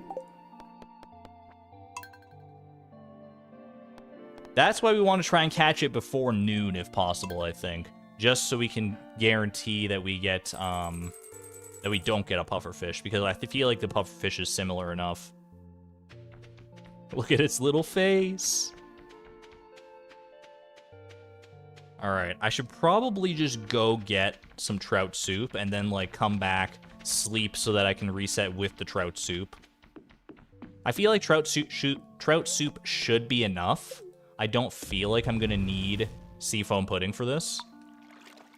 But yeah, I feel like we lock in tomorrow with trout soup in our inventory. I'll bring a seafoam pudding just in case we decide that that's gonna be... We're gonna have to press the big blue emergency button. Munch on some midnight carp and squid ink and stuff. To get the spirit of sailors past flowing through our veins, or however, like, seafoam pudding works or whatever. Tomorrow is harvest day, you're not wrong. But we can catch the stingray and come back and get the harvest then. So I'm not too concerned about that. Have a good one there, Sarasota Pop. Thanks for hanging out. Yeah, I definitely don't want to miss the wheat tomorrow because it's going to be, I mean, that's our last chance to complete Pierre's Prime Produce. We're closing in on the end of this quest. We only need one more crop, so that should be totally fine. Even without a farming buff, we should get that easily enough. I might as well swap this out. Do a quick glitch garden pot. Hazelnut's pretty good to have as well, actually. I don't know if do we have any other hazelnuts yet? Does not seem so. Alright, let me quickly water that garden pot. I'll grab this. I'll grab trout soup. I think I'll just bring one of each. Lurking while snacking. Respected, Annika. Chat, I'm so embarrassed about this the other day. I did something I did something so stupid. Here's how this went down, okay? I am a fan of orange juice, all right? I am a fan of orange juice. Noted orange juice enjoyer me. But the stuff you buy at the grocery store, like just the pre-made orange juice, like that's just like in a jug or whatever, is very acidic. And I don't mind it. I think it's still good, and I'll still buy it and drink it. In fact, I have a jug of it in my fridge right now. But I much prefer, like, the sweeter orange juice. And I had heard from trustworthy sources that if you buy... There's, like, you can buy, like, frozen canned orange juice at the store, right? It's like frozen orange juice that you then, like, you thaw out, and you make it into orange juice, and then you drink that. And it's supposed to be, like, a lot sweeter and nicer if you do it that way. I've heard that. I've never tried the frozen orange juice, but then I was at the grocery store the other day, and I was like, you know what? Maybe I'll try this. Maybe I'll try out this frozen orange juice and see how it goes. So I bought it. I took it home. We're good, right? I took it home, and I let it thaw out and stuff, which I don't even know if you needed to do. Either way, I waited until the next day. And then, and then, number one, when I first bought it, I was like, this is a small little thing of orange juice. Why is it so expensive? You might be able to see where this is going. I was like, why is this so expensive for this one little can of orange juice? But I didn't think that much of it. I was like, maybe it's just that good. I don't know. I went home. The next morning, I opened it up. I poured the whole can of orange juice into a glass, and I'm like, why is this so thick and weird? This is the weirdest looking orange juice I've ever seen. But I was like, you know what, mate? I trust it. I trust the people that told me that frozen orange juice is just that good. And then I took a sip of it, and I was like, this is absolutely, like, it wasn't even that bad, but it was like such a horrendously strong flavor, and I was like, I don't get the appeal, man. What the heck is this? I dumped all the orange juice down the drain because I was like, I'm not finishing this, like, weird orange sludge. Then I go to throw out, like, the little tin that it came in. I look at it, and I'm like, what the heck is going on with this thing? Because I was like, is this, like, expired or something? I look around all over it. They don't sell frozen orange juice. They sell frozen orange juice concentrate. You're supposed to mix it with water and then have like a jug of orange juice so that you get. And then I felt like the biggest dummy of all time. I was like, oh my gosh, like, somehow in that entire process from buying it to thawing it out to putting it in the glass and like thinking, this looks weird, this doesn't look right, there's something wrong here, smelling it, that's a really strong smell, tasting it, this is awful, I hate it, to dumping it out, to because I was like, I don't know, and then to being like, maybe it was just expired. It was absolutely, I felt so embarrassed. But now I know for next time that you're actually supposed to like mix it with the proper like proportions of water, and maybe that is maybe that'll be better. I don't know. Am I the problem? Oh my gosh. Yeah, it was not my finest hour, that's for darn sure. I was thoroughly embarrassed. I'm just glad no one else was there to see it, but now I'm telling you about it, so I mean, it can't have been that bad, right? Moral of the story, don't drink pure orange juice concentrate. It is, you know, you might think if you like orange juice, you might just like drinking the concentrate on its own. You won't, I promise you. It tastes nothing like like the final product. Chat, I'm just worried. Like, if I had like just thought like, oh, maybe it's an acquired taste, and I'd like drank the whole thing in one sitting, like one like full glass of orange juice concentrate, would I have like died? I mean, probably not, but that would have been like way too much vitamin C in one concentrated dose, right? I'd be okay, but I probably would have not have felt okay after it, that's for sure. Oh my gosh. Alright, I'm off to bed for the night. Let's go catch this stingray. Sugar Rush? I become a superhero? Oh, wait. Maybe there's something to that, then. I become Orange Man. I become orange myself? It's like eating 2 billion bananas. I don't know if it's quite that bad, because, I mean, you do ultimately drink all the orange juice concentrate anyway. It's just over a shorter period of time, ideally. Oh my gosh. It was bad. Like, I can't even, like, contextualize for you what the flavor itself really was. Also, I don't know if because it's a different day now, whether the gold walnuts will be on different casts. I'm just gonna go ahead and do what I was doing, where I, like, cast, retreat, and cast again to skip the first walnut, in theory.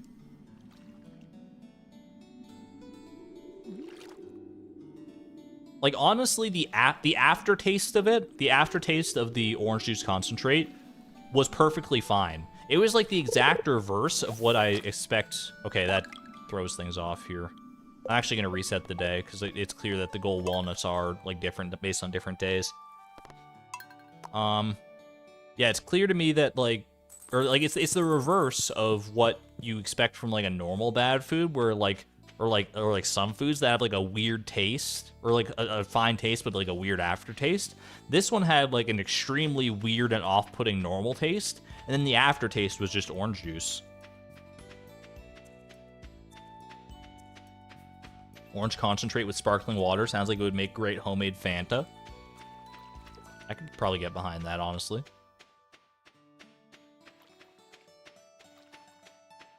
The citric acid would also be concentrated, so I imagine everything was very fun for your tongue. Yeah, I mean... It was, I will say this, in favor of the orange juice concentrate. Even in, like, the weird, not at all the proper way to consume it use case that I experienced, it was noticeably sweeter and less acidic than the average orange juice. Okay, this is not a stingray. Probably a flounder or something. This is a gold walnut, so we skip it, then we cast again. Like, I think if I had diluted it properly and actually made it according to the instructions on the tin, I probably would have enjoyed it immensely. And in fact, I'm going to buy it again probably and do it the right way.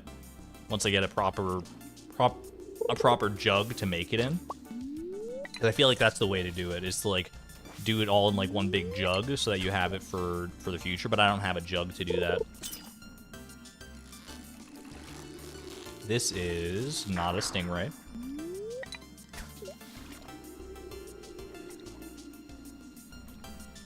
I remind you that we used to press pear juice. Good stuff. You can't buy it anywhere, though. I think I've had pear juice once before. This is... I think it's a tuna. It's not a stingray. I feel like I've had pear juice in the past. I don't know, like, where from. And you're right that you can't really just, like, buy it in the store that I've seen. But I remember really enjoying it. Anything pear-flavored, including pears themselves, is okay in my book. Pear is, like, top-tier fruit flavor.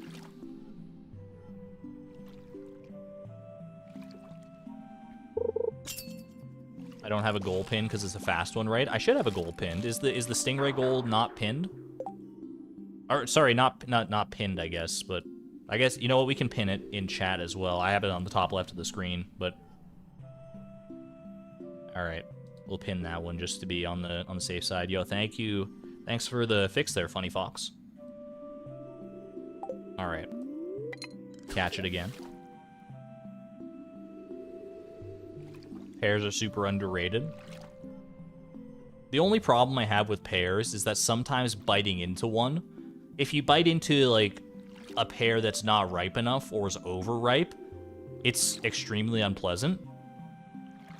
Of all the fruits, I feel like pear has the biggest swings depending on when you actually consume it in its period of ripeness.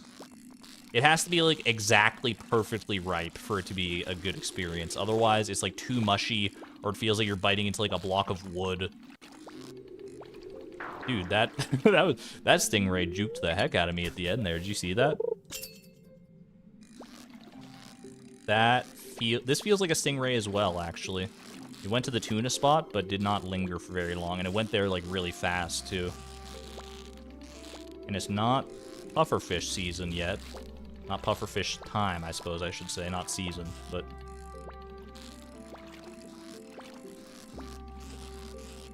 I feel like I can definitely do this with the trout soup. I don't think I'm going to need the seafoam pudding, just based on this experience right here. In fact, maybe this is just it. Yeah, there we go, easy as that. 35 experience for a little gold quality stingray. I think we did have one trash in there, but we also got the gourmand statue. Wait, we got the gourmand statue to keep too, yo. It was meant to be. After all this, we actually get to keep the gourmand statue too. We did have one trash, but one man's trash is another girl's stingray. That's all I can say. Can we get some stingray emojis and or some Bumbo Frog emojis for our Bumbo Frog gourmand statue? I don't know what's a bigger win, completing the goal or getting this amazing decoration right here. We gotta take that home and put it in a place of glory.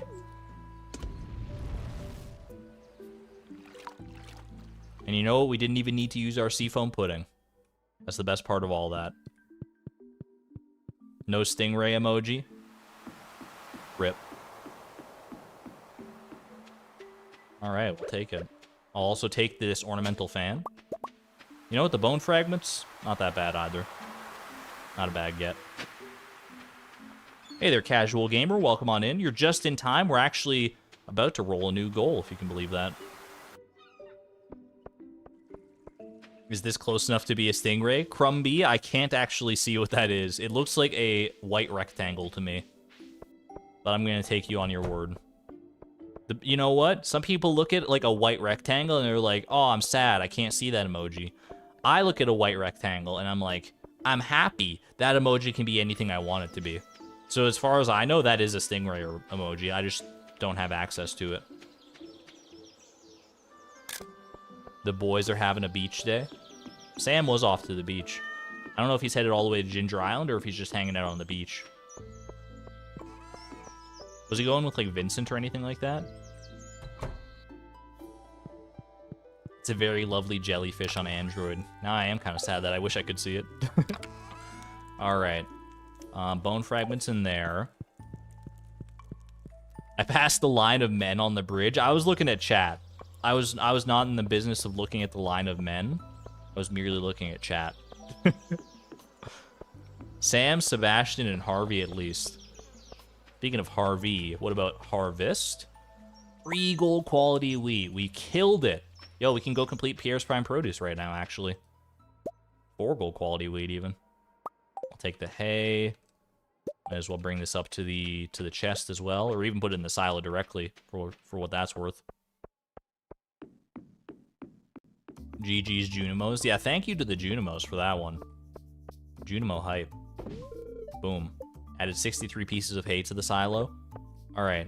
What are we doing? Well, let's go finish Pierre's Prime Produce first, and then we'll figure out what we're gonna do with the stingray. We do have a free fish pond.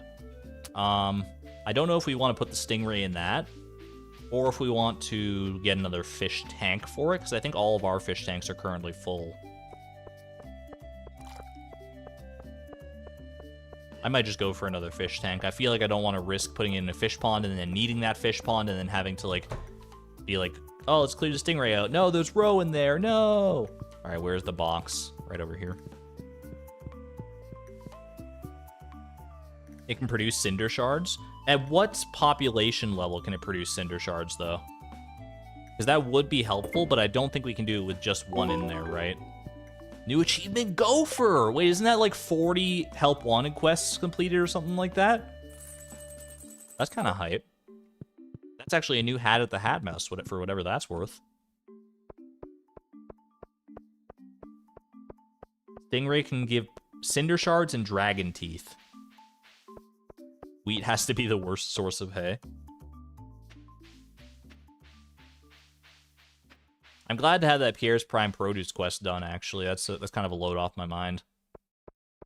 We've been working on that one for a hot minute here. We started that back when our goal was to do the solar panel, and now we've seen it through. This wheat does not stack with that wheat. I'm just going to go ahead and put this wheat back in the Junimo hut, honestly, to remind them of a job well done. Check the friendship. You got it. No friendship. Pierre, it's strictly a matter of business with Pierre. Which, honestly, fair. After how much he's paid me for all the things I've sold to him, that's totally fine by me.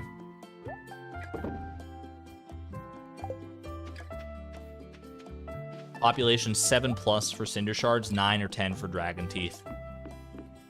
We could probably consider that when we need to get a fishing level up.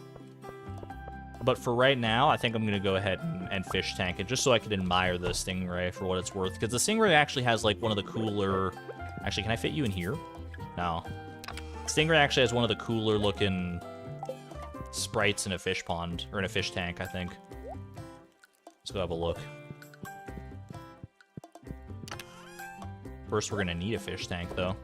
I'm going to grab some seaweed for decor. Grab a... Let's give him a whole big deluxe fish tank, because I feel like I know exactly where I want this one to go. And I'm going to grab some stone as well, because we can use that for decoration. A little stone. What do you mean, oh no, Sugar Prince? I just want to decorate my gamer room. Oh, it's a little too big to fit right there. You know what we can do right here, though? Right here, back up the wizard couch a little bit, just to give it a bit more breathing room. Boom. This is the Stingray's room now. Look at that. That's so cool. He's like flying through the sky. There you go. This is your new home now, my friend. I kind of want to put the Bumbo Frog like right behind the couch, like he's looking over your shoulder or something. Hold on, put this up here. Put this right here. Yo, look at this. Me and my homie, Bumbo Frog, chilling with our best friend, the Stingray. This is an iconic scene right here, actually. I love that. I love that. You could paint a picture of that. Vibes, exactly. Eat him? We're not gonna eat the Stingray. Not yet, anyway. Maybe in the future, when we have an abundance of Stingrays. Needs to be on a future schedule thumbnail. I was thinking the exact same thing, to be honest with you. All right. Either way, let's go ahead and lock in this goal, shall we? Not only did we get a Stingray caught, we also got a new friend in the form of a gourmand frog. I mean, not that the Stingray isn't also a friend, but a surprise friend, I suppose. Because we knew the Stingray was coming along for the ride. The frog did not have to be there. I'm glad we got blessed. Have a good one there, Zipporah. Thanks for hanging out. Alright. New goal incoming. Did I even write down the Stingray? I didn't even write down, like, on my list here. I gotta keep track of the order that I get these things in so I can update it later on our exclamation point complete list, which is looking kind of chunky, by the way. Exclamation point complete for a list of all the goals we've completed so far. And even without the ones I'm going to add in after the stream, it's looking like a, dare I say, it is one thick list. A bonus friend. We never turned down a bonus friend. Alright. Let me frame this just right. Shall we? Finish goal? 8.4% or 8.3? What do you think? 8.3. We were due to round down, I guess. 8.3, still pretty good, though. 8.3? 3 is like half of 8, or like, it's like 60% of 8. I don't even know. Either way, I'm paying way too much attention to the aesthetics of numbers right now. It's because we're 3 hours into this stream, my brain starts to turn to weird things to discuss. But you know what I can discuss, happily and readily, is what our next goal is. Because it's going to be one for the history books, we're going to ship some unmilled rice, baby! Woo! What a weird crop. What a weird thing to ship. Unmilled rice. I always forget that this is even part of the shipping collection, but I'll write it down. Let me see. Unmilled rice. Did we grow unmilled rice is the question. I feel like we did. I mean, Miss Palindrome doesn't miss, and she gave us a lovely list of crops to grow, so if it's not grown, it's probably on me, but let's go find out, shall we? Because otherwise we're gonna have to wait till spring to get this one, right? Because you can't grow rice in any other season.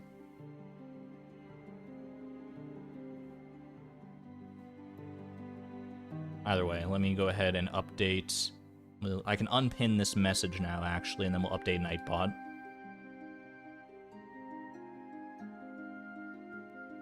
Let's see, 48. I almost wrote catch unmilled rice. No, it's ship unmilled rice. Beautiful. You were asleep? Welcome on back, Miss Palindrome. I knew you were lurking. I didn't know you were sleeping, though. Alright.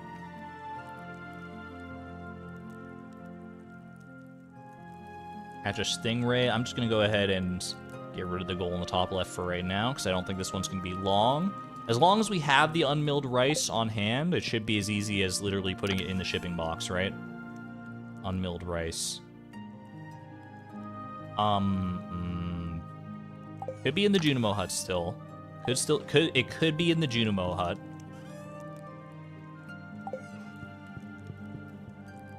Let's go check the Junimo huts just to be, we gotta cover all our bases here. I know I didn't move every crop to that chest. We used the Junimo hut for some storage.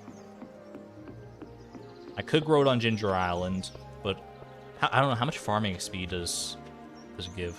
Oh, we got one unmilled rice here. Perfect. I guess that's all we really need, right? Not like we're going to use it for anything else. We can just buy rice from Pierre if we really need to, so, for, like, recipes and stuff. Alright, that's hype. Heck yeah, baby. We came prepared for this one. Claps for Miss Palindrome, because without her and the foresight to think about, like, all these crops and stuff, and giving me the list to grow them, we definitely would not have this right now. So there we go. Lock it in. Unmilled rice. And also I want to fix this because that's going to bug me. There's just two like spots missing flooring right there. So boom, boom. Can we collect the HelloFresh crates? You know what? We do have a few HelloFresh crates down there. Just for you, Ivy. Let's go collect them. I think there were like 3 or 4, right? So it's probably... I don't know if they're all HelloFresh. I would not turn my nose up at a little more HelloFresh ingredients. Speaking of, my actual, like, real-life HelloFresh meal arrived, or like, meal kit arrived yesterday for this week. Dang, no HelloFresh at all, but the Omni Geodes are on point. Chat, what should I make tonight for my HelloFresh kit? I have, hold on. I can go get the recipe cards, maybe. Wait, are they within reach? I don't even know. I don't think my headphone cord can reach that far. Okay. One of them, I'm going to have to do this on... I don't know if these are the exact names. They're probably not. The first one is a... You know what? I want to get the names. I want to get the names because I need your input on this. I don't know which one I want to make tonight. So 1 second. I'm going to be right back.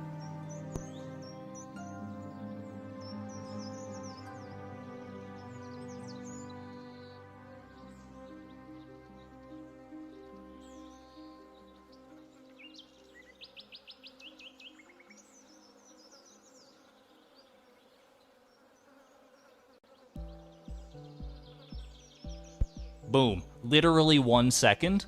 Literally 1 second. That was the fastest I've ever run. Alright. Chat, what should I make for dinner for my HelloFresh, aka Fresh Prep tonight? Is it gonna be cauli crumble burrito bowls with sweet potato and cilantro rice? Or Spanakopita-inspired pasta bake with spinach, arugula, feta, and fresh dill. I can't decide. They both sound very good to me. Burrito pasta bake. This might also be important information. The Collie Crumble burrito bowls. Difficulty level, moderate. Spanakopita-inspired pasta bake. Difficulty level, easy. So the pasta bake is theoretically easier. And you know how much I like a challenge. The second one. Do a poll. You know what? We can do a poll. Why not? It's one of the weirdest polls. It has nothing to do with the game or anything at all. What should I make for dinner tonight? Why does this feel weirdly dystopian? I'm asking my stream chat what to make for dinner. This is like something you would see, like someone like, I spent 30 days and the only food I could eat was what people told me online I could eat. What should I have for breakfast? Leaves. Like, I don't know. Alright. What should I make for dinner tonight? Let's see. What was the first one? First one is cauliflower crumble burrito bowls, or how do you even spell Spanakopita? Spanakopita inspired pasta bake, which I don't even know what a pasta bake is necessarily. I guess you bake a pasta. There you go. Start poll. Sure. We'll see how that one goes, because how that one goes, because I'm starting to get mighty hungry. Anyway, back to the game, I guess. For whatever that's worth. You start by pronouncing it differently. Is it not Spanakopita? That's how I've always pronounced it. Spanakopita? Spanakopita is spinach pie. There is spinach in the recipe, so, you know, that makes sense. Spanakopita inspired.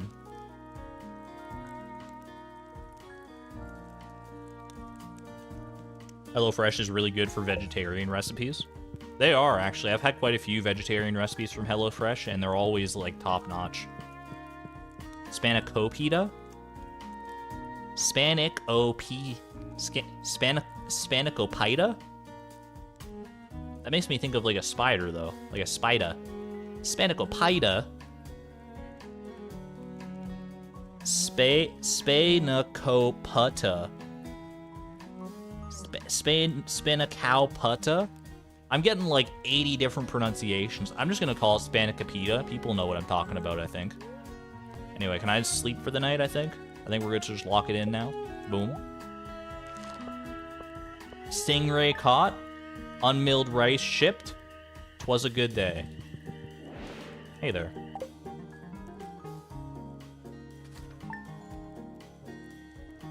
You know what? When in doubt, with pronunciation questions, there's always one person who I know has my back. Hey Siri. How do you pronounce Spanakopita? I found this on the web. No, I want you to pronounce it. Oh, maybe if I... Hold on a second. Define Spanakopita. Spanakopita means... In Greek cooking, a phyllo pastry stuffed with spinach and feta cheese. How did she say it? She said Spanakopita? Spanakopita? It was like a... I think I'm pretty close. Is it Spanakopita? Spanakopita.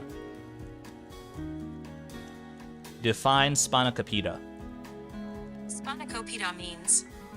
Spanakopita. Okay. Pastry stuffed with Spanakopita. Spanakopita. No, ... What? I trust Siri, though. Siri's never let me down in the past. Spanakopita. No. I'm getting so many no's in chat. Spanakopita. Please Google it. All right. You're gonna make me Google this. Let me load up my phone so you can hear it when I do the Google. All right, Spanakopita. Spanakopita. Pronunciation. Pronounce Spanakopita. Okay, here we go. Let's all listen to it together. American pronunciation. Spanakopita. Spanakopita. Spanakopita. Spanakopita. Alright, sure. It doesn't sound as cool to me. Spanakopita? I think Spanakopita sounds better, honestly. I'm just gonna keep saying Spanakopita. Because Spanakopita, does that even have... I haven't even internalized it. Either way, that's the one that's winning the poll right now. 85... No, not 85%. 56% of the 85 voters think I should make the Spanakopita-inspired pasta bake. Or pasta bake. Let's not even get into that one. I'm with you, actually. That was the one I was leaning towards anyway, so thank you for your insight. And chat, as a reward for helping me decide on my dinner, I think you've earned yourself a little morsel of your own. I'm going to feed you a new goal. Because we just shipped unmilled rice. We got so distracted by the pronunciation game that we all collectively forgot that we're here for a specific purpose, and that specific purpose is to get 50 goals. It's still, you know what? Depending on how much longer I'm willing to go today, and depending on what these next few goals are, because we did just ship a little bit of unmilled rice, get us up to 8.5% here. 2 more goals. Only 2 goals stand between us and 50 goals completed. Chat, we're so close. We're so close. There's no way that the randomizer would do us dirty, right? There's still so many easy goals left. There's no way the randomizer would give us something long-winded that's going to take multiple streams to complete, just to, you know, lead us along that little bit more before getting to our first 50. There's no shot. The randomizer is not that cruel. We've already milked all the cruelness out of it. Now we're just coasting. We're coasting for the rest of the challenge here. Don't taunt it. Don't taunt it. I'm not taunting it. I'm not taunting it. See, I know this randomizer better than anybody else. It's a love-hate relationship, and we're in our love redemption phase right now. You'll see. Just by this goal that we're about to get right now, you'll see exactly what I mean. Catch a tilapia. Is that a summer fish? It's the last day of summer. Is this a summer fish or is this a fall fish? It's a Ginger Island fish. It doesn't matter. We can catch this on Ginger Island. See, that's not so bad. That's not so bad. Summer and fall. See, it's perfect. It's the perfect fish. It's at the end of summer, cresting into fall, and it's on Ginger Island anyway, so it didn't even matter. That's beautiful. Fishing goals. Hashtag fishing goals. Could have been shipwood, but I had to taunt the thing. This is still an easy goal. Like, if you think catch... We just caught a stingray. You think catch a tilapia is going to stop us dead in our tracks here? I don't think so.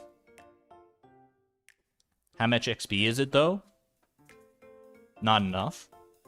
Alright, let me write it down here. Tilapia. Getting me even more hungry for, like, fish and chips or something like that. But instead, I'm going to have a pasta bake. Spanakopita inspired. 25 XP at gold quality. That is completely manageable. Alright, Nightbot, let me update you as well. Catch a tilapia. And tilapia is also available early in the day. Like, it's from 6 a.m. to, like, 1 p.m. or something like that. Or, like, 2 p.m. So we should be, like, totally... It should be extremely easily resettable, even. So, honestly, out of all the fish that we could have gotten, I think tilapia is pretty okay.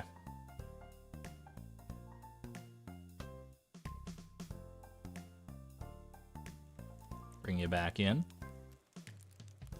I'm starting to get used to the pattern of, like, swapping out the goals and stuff here. Let me see. Where's tilapia on this thing? That's okay. And boom. Perfect. Can you also catch it on the beach farm? You can catch any ocean fish on the beach farm. So, I think so, but I don't know if that's the best place to catch it, but I guess we might as well try, right? I don't know if we're going to need a trout soup or not. Also, I don't know what the pattern of a tilapia looks like. Like, I don't... Like, that's the only thing that's throwing me right now. Is, like, what the heck am I looking for? I think this is honestly... We're probably better off fishing on Ginger Island for this one. Because there are fewer fish to choose from. It's 50 mixed. Because, like, if we fish in the right spot on Ginger Island, the only fish we should have access to are blue discus and tilapia, right? There's certain spots where only the blue discus and tilapia will even be around to catch. 50 mixed. That doesn't seem so bad, yeah. In fact, you could even catch that with the training rod if you wanted to. Maybe we should catch it with the training rod, I think, right? It's pronounced tilapia. Oh, you. Is training rod 50 difficulty or and under, or less than 50 difficulty? Because if it's exactly 50... I don't know, I'll bring the training rod just in case. I'm going to try with the training rod first, I think. We can't actually get to Ginger Island today, though, because we are... I've heard that you've been giving people around town I heard that you've been giving some people a hand around town. Everyone seems really thankful. I'm awarding you this month's Best Neighbor Award with a small cash prize. Keep it up, Mayor. And it only took 16 years for them to finally realize what a good neighbor I am. Ooh, what else we got? Oh, Dance the Moonlight Jellies. We don't really care too much about that. We could go for a seafoam pudding if we wanted to wait out the day.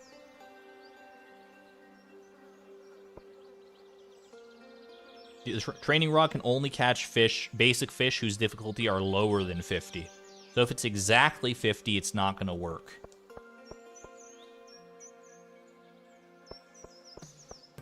How are we doing as far as hay goes here? We're still doing all right. According to the wiki, it can't catch the tilapia. Okay. I'm going to trust the wiki then, and I guess we're not going to worry about bringing the training rod. Because it would be nice, because the training rod guarantees we don't get any higher quality than basic. But the bamboo pole will do just fine. I did sleep a lot of those 16 years. Shh, they don't need to know that. For all they know, I was hard at work on my farm, building up this beautiful place from the ground up. Alright. I guess we just go to sleep for the rest of the day, right? Boom. Is there anything we want to grow in this section of the farm in fall here? There's nothing that we specifically need, I don't think, but is there anything we want to grow there?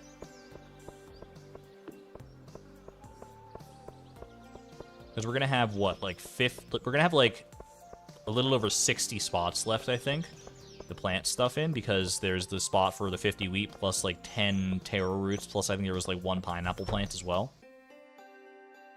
Wheat for hay. I mean, it's not a very effective way to get hay most of the time, plus we, like, have plenty of hay in reserve. I'm not super interested in getting my own hay too much right now. We did complete Pierre's Prime Produce, yeah. Did we get the mini shipping bin out of it? Or do we have to do we have to go and see the cutscene before that happens? Probably have to see the cutscene, right? Yeah.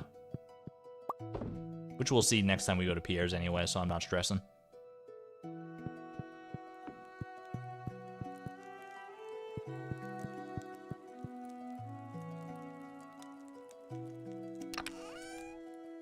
Can I just say that I really enjoyed this stream tonight? Super cozy vibes. Thank you, Blue Soda Pop. That's what I strive for with every stream.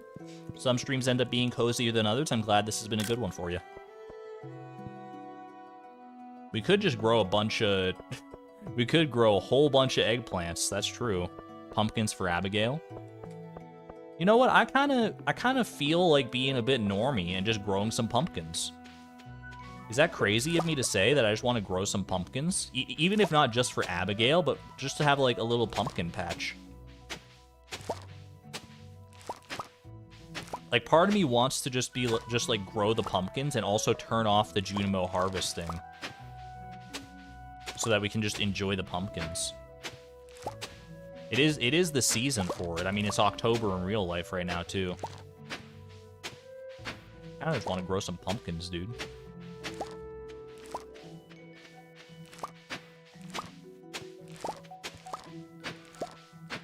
Let's do it. You know what? Life's too short. Life's too short to not just decide, hey, I'm going to grow however many pumpkins this is. I don't even know. I should have been counting the spots, I guess, but it's fine. I'm going to say it's like 61 pumpkins, because that's the number that I'm pretty sure I planted before of other things. Honestly, I don't even need to water these spots. Because if I'm not worrying about when they're going to be harvested, then I don't need to worry about, like, them growing all in the same schedule here.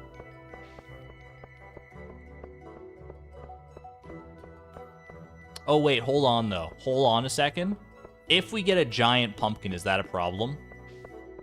I'm just thinking about that right now. There are a few spots here.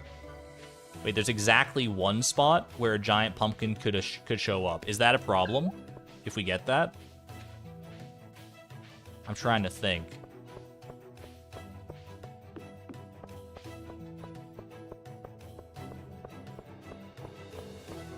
Did we ever determine whether giant crops they don't give experience? I don't remember if we ever determined that or not. If we did, then I think we're chilling.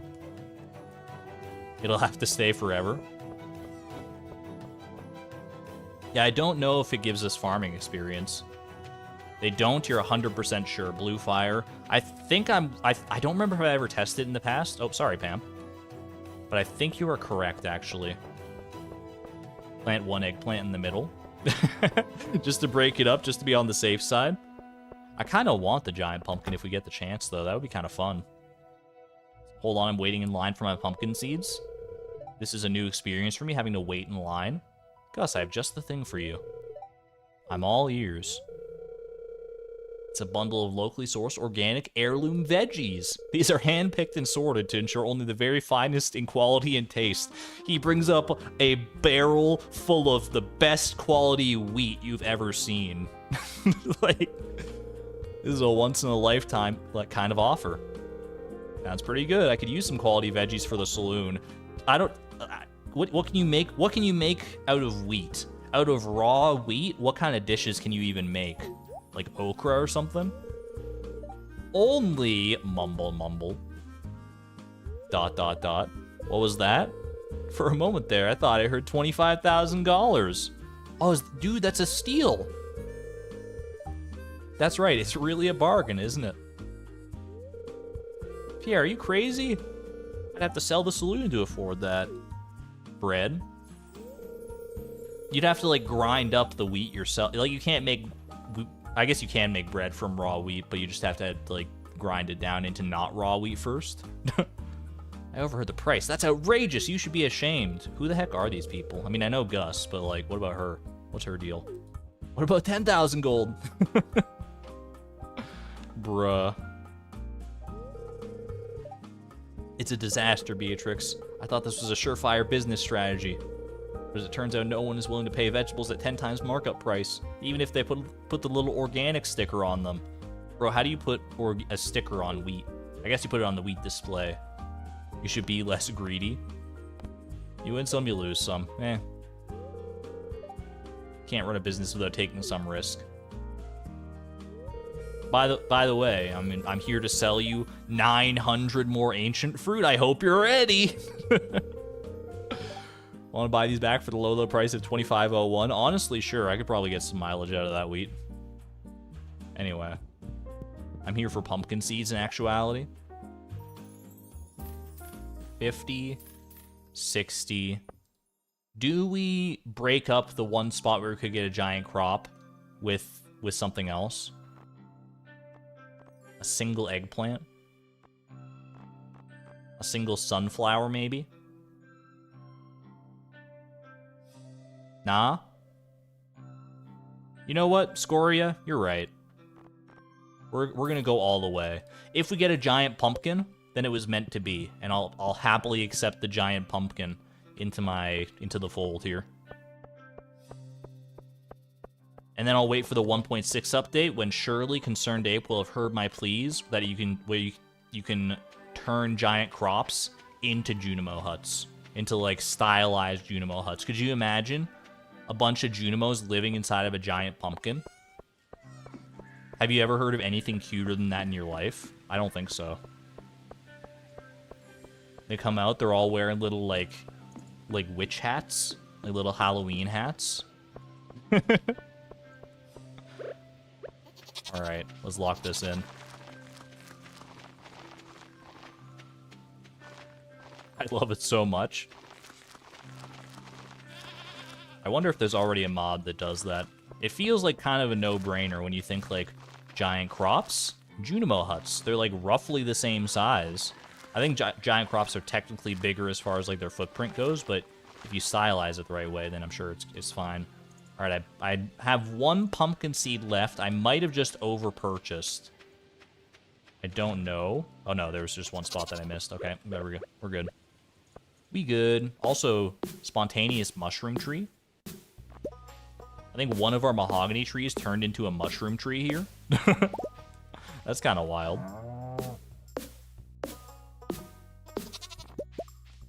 3x3 versus 3x2. Missing a pathway down here. I think we're missing a path in a few different spots thanks to the lightning strikes over the years. I'll eventually go around and like fix these up, but for now it's all right. It's all good. I don't have any extra brick flooring to fix it right now, so neither here nor there. How are the animals doing? It's been a while since we visited. They're chilling.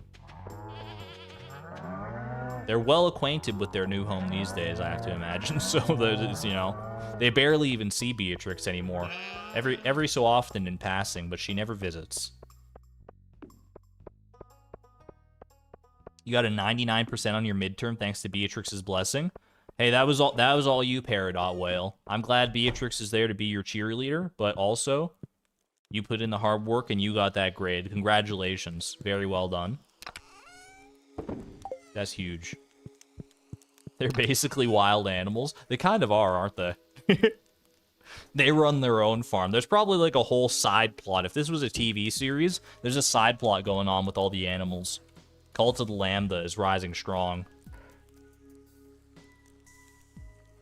Can I skateboard? I am not. I've never tried skateboarding, no. The only skateboarding I've ever done is in like Tony Hawk's Pro Skater 3.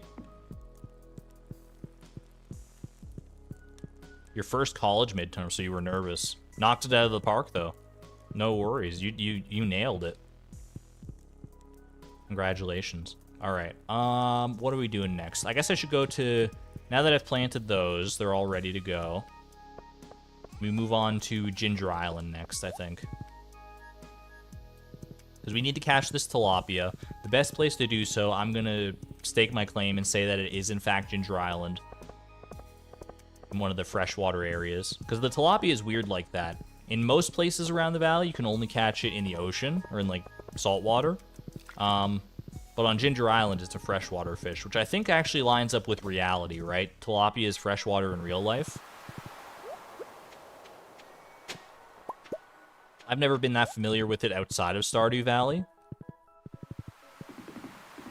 So I was always just like kind of under the impression that Stardew got it right and that it was an ocean fish, but I think it's actually really a freshwater fish.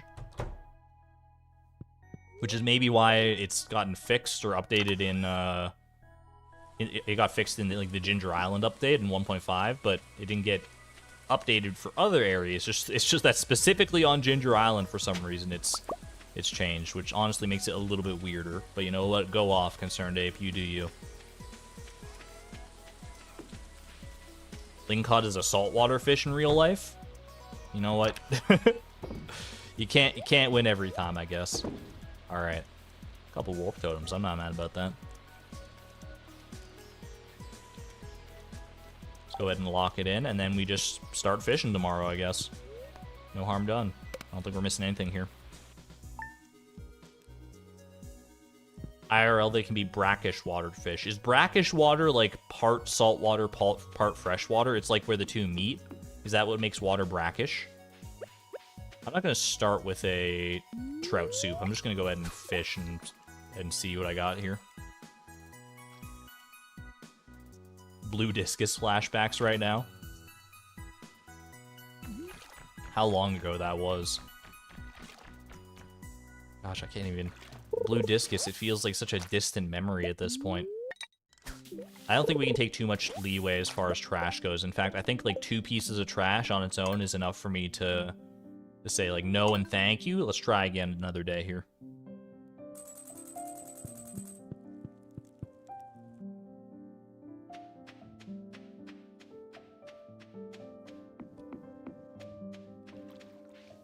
Blue discus was goal 3, right? Befriend the dwarf, desert obelisk, blue discus. The invincible triad of goals. Man, how did we make it this far in the challenge when those were our first 3 goals? It's just a testament to the power of optimism and patience, I guess. I don't know. It's kind of wild. All right, this seems easy enough. Probably I don't think it's a blue discus, I'll tell you that. Boom. Tilapia. Base quality tilapia, even. The lowest possible experience yield we could have got. Not bad. Getting very precariously close to that second fishing level, but we did it in the end anyway. A primarily vegetarian fish that prefers warm water. I'll take your word for it. I don't know. You're mixing up the salt water and fresh water? Can I even trust the description anymore? What's real anymore? There we go.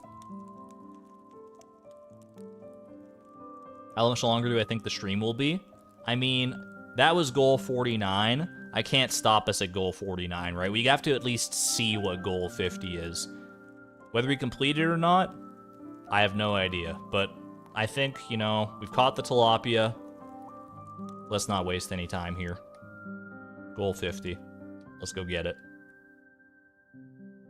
You guys ready? Because I don't know if I am. I'm a little scared. Goal 50, it felt like an impossible mountain to climb to get this far. Let's finish this goal. Catch a tilapia.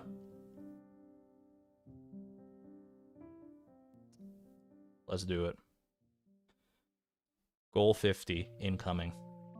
49 out of 564 goals complete. 8.7%. Goal 50... It's not like it's any different than any other goal, but goal 50, it feels big, you know? It feels like a monumental milestone. This feels like something special. Halfway to goal 100. Halfway to the triple digits. What is it gonna be? Randomizer? We've been through a lot together. You giving me some easy stuff, you giving me a lot of hard things as well. But every time what you've given me, you know, it's been interesting, is all I can say. We've made it work. In the face of extreme doubt, we've persisted. And so will we too, with goal 50 and onward. Hit me with it. Catch a chub. Fitting. You know what? The amount of fishing goals we've got, that's fitting. The fishing goals are just out of this world, dude. Just catch a chub, of all things. The fact that it's a chub, too. That's such a simple fish. We can definitely get that one with the training rod. Alright, let's go do it. Well, let me first I'll send you over here. I'll write it down, do all my administrative stuff, and then we'll lock in the day so that we don't lose the tilapia. And then we'll go do the chub. What's the best place to catch a chub? It's an all-day, all-season, all-weather fish, I think. Actually, it might not be all day, but it's at least like all-season, all-weather, I'm pretty sure. Mountain Lake? Mountain Lake or Cindersap Forest? I guess Mountain Lake is probably your best call then. 51 goals on the 51st stream. And double B-Boss? We had B-Boss earlier. And now B-Boss is a celebration of the 50th goal. Can we get more than 50 Bs in chat? I feel like you guys are not going to have any problem hitting that goal, that's for sure. Holy moly. Catch me with these Bs. You know what? I seldom get an opportunity to do this, but I'm actually doing the administrative stuff anyway. I want in on this party. Hold on a minute. B. Boom. Look at all those Bs. I'm right in there with you guys. We're buzzing all together. We buzz as one. All right. Catch a chub. Goal 50 out of 564. Submit. Thank you, Nightbot. To be or not to be. The hive mind. Let's go catch a chub for goal 50 in the randomizer. This is such a pivotal moment for this entire stream because it'll make it so we have one goal per stream. Did I really just rhyme stream with stream? You bet I did. Dawn Time, thank you so much for the $5 super chat, by the way. And those are some mighty fine looking bees, if I do say so myself. Those are some beautiful $5 high quality bees. Thank you very much for the support. I greatly appreciate it. All right. Catch a tilapia? I don't think so. Catch a chub? Now that's more like it. All right. Go ahead and... I guess we'll just head home. There's no reason to stick around Ginger Island. Can I bring anything with me home? I mean, I'll bring these Omni Geodes. Anything else super important really to bring here? You know, I'll bring this 999 fiber. Why not? It's better served at home probably than it is on Ginger Island here. What am I going to do with it on the island? Plant it back in the ground to try and, you know, try and cheat my way to a living hat? Don't think so. Tilapia is both freshwater and saltwater? Yo, Concerned Ape, you actually... What a legend. He's right. He's right. He's right on both fronts. Alright, return to Stardew Valley. I think we're good. Can I show the fishing collection for us to admire? It has been a while since we looked at the fishing collection, actually, yeah. What's it look like these days? Look at this. It's shaping up so nicely. This is a nice assortment of colors, honestly. A nice spread of colors. I'll take it.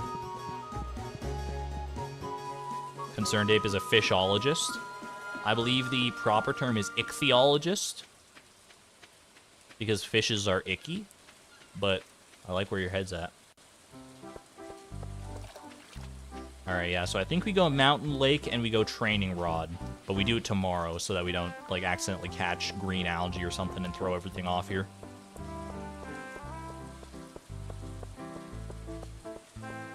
Marine biologist. I think ichthyologist is specific towards fish. Marine biologist is just, like, all aquatic animals, right? And maybe not even fish. Maybe it's like all aquatic animals except fish. I actually don't know. I know ichthyologist specifically is a or ichthyology is specifically the study of fish. Yo, Stingray, I got a friend. They're both from the island as well. Everything ocean. Gotcha. So ichthyology could also be like freshwater fish. Let's go ahead and swap this. Also, I'm definitely not... Something tells me I'm not going to need a trout soup to catch a chub. There we go.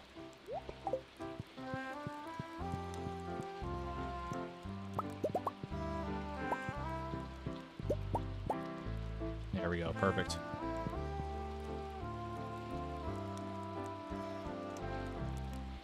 The burbot is the only cod-like freshwater fish, aka bubbot, mariah, loch, cusk, freshwater cod, freshwater ling, freshwater cusk, the lawyer, coney fish, ling cod, eel pout, 55 burgers, 55 fries. That is kind of confusing, you know what? That's understandable. There's an understandable level of confusion there for, like, for why the lingcod is not saltwater. Alright. What else? Was I gonna do something else today? Oh, I should check the mail. There are 2 lingcods? I feel like there's a lot of lingcods out there. 2 species of lingcod, maybe, or 2 different species called lingcod. I guess people didn't take to Pierre's prime produce like I'd hoped. ... Dude, you're not gonna drum up any sympathy from me. Anyway, here's my old mini shipping bin. The next time you get your hands on some produce worthy of Pierre's prime luxury brand, maybe you could have them shipped my way. Pierre. 1 whole page dedicated to his own name. That's all you need to know about Pierre.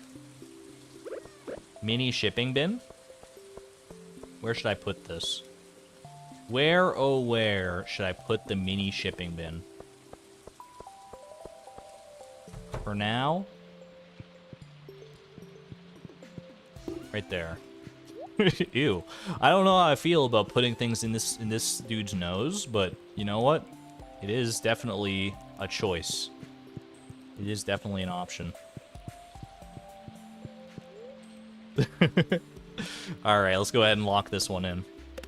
Tilapia officially caught. Let's go catch a chub now, too.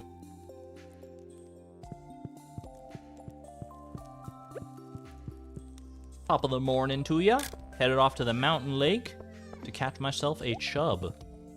So the training rod, the chub's not going to be the only thing I can catch. I'll probably also be able to hook carp and bullhead, maybe. Maybe even largemouth bass. Actually, I don't. Is largemouth bass capable of being caught with a training rod? I actually have no idea. That's quite a nose. Imagine if your nose had a lid. That's nice. You know, I kind of don't want to picture that, actually. Alright. Let's see what we got. I don't have to worry about how far I fish out, because training rod is not going to matter as far as quality goes. Yo, I can't pronounce that name. Thank you for the $5 super chat, by the way. Greatly appreciate the support. What do you call a group of skincare specialists for elephants?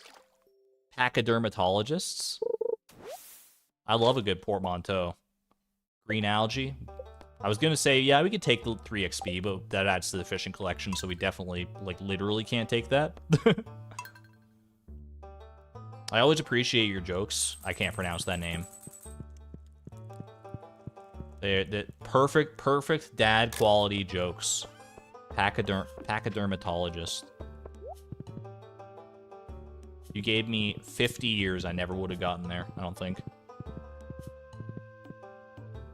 Yeah, we're at 8.7% of the way towards completing the entire challenge.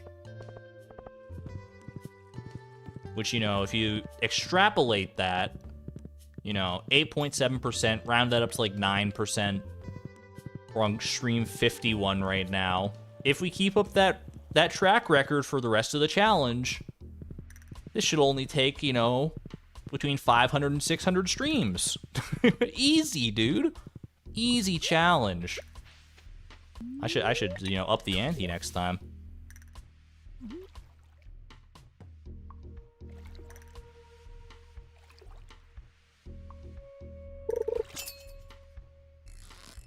Okay, is this... I want to say that's a bullhead. That's the bullhead spot right there. You're not gonna fool me, bullhead. Actually, the chub and the bullhead can often be kind of similar, so I gotta be careful with that. This might be a chub. I don't think it's a carp. That's a chub. Perfect. Goal 50 officially accomplished. This is my goal 50 dance. My goal 50 dance. Ooh, ooh. Dancing with my chub for my goal 50 dance, baby. Baby, it's my chub. My lucky chub. There we go. Only 160 more weeks if I manage to stream 3 times a week. Let's get started. Iota is very impressed. Common freshwater fish known for its voracious appetite. What is our fishing experience up to now? 246 out of 280. We only have 34 leeway of experience, which means we could still theoretically get some fishing goals, I think. But the randomizer, I mean, most fish are probably outside of that purview now. Next goal, catch a carp. Head right back to the mountain lake. All right, we are closing in on the 4-hour mark here. I think it's been quite a stream, honestly. And with this, when we roll this next goal here, it's going to be officially marking 1 goal per stream. Well, I guess we'd have to complete goal 51 for it to be 1 goal per stream. Let's see what it is. Let's see what it is, shall we? If it's completable in a short enough span of time, then you know what? Maybe we'll make it officially 1 goal per stream. And if not, then, you know what? Exclamation point optimism. It's just going to be completable. There's no ifs, ands, or buts about it.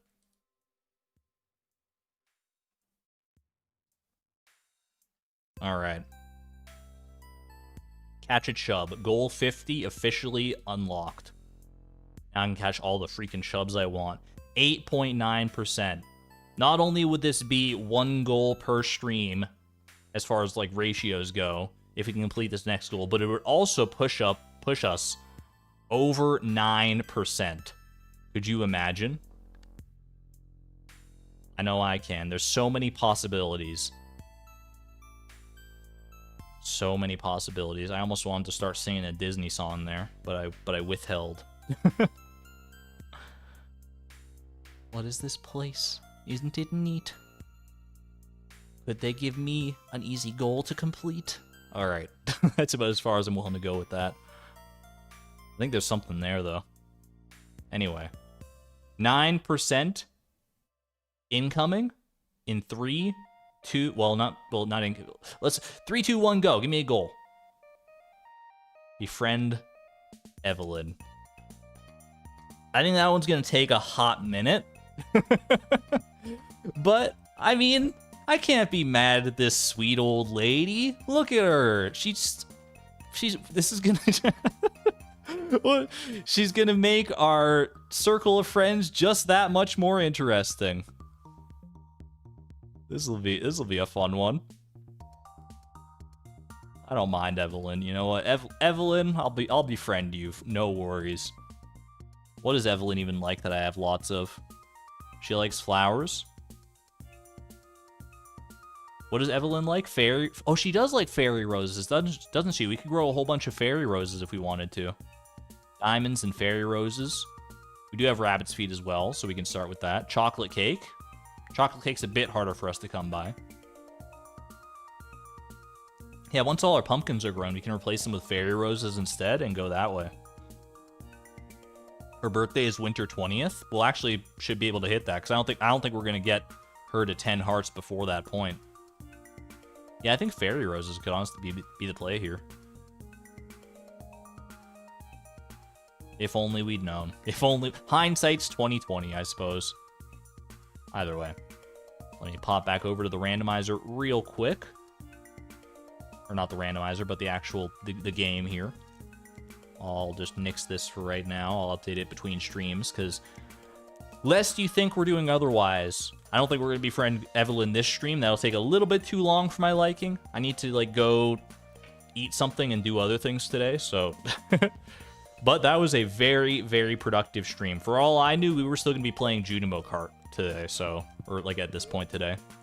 So I'm happy to be done with that and be done with Goal 50, of all things. Crazy. Our group of besties is so unique. Look at this. Shane, Sam, Pam, the dwarf, and we're going to add Evelyn to this fold as well. If you asked me to conceive of like the strangest possible group of 5 friends that you could have in Stardew Valley, I don't think I would land on these 5, but I think they are up there for sure. Dwarf, Pam, Sam, Shane, and Evelyn. It's so random. You so random, randomizer. She likes a diverse cast of characters in her life. True. Couple of eligible bachelors. The local bus driver. Our homie. Never forget our homie. And now a wise old woman to bestow upon us her worldly advice and cookies. One person per house, is that true? Marnie's Ranch? I mean, you know, we got a lot of, yeah, you know what?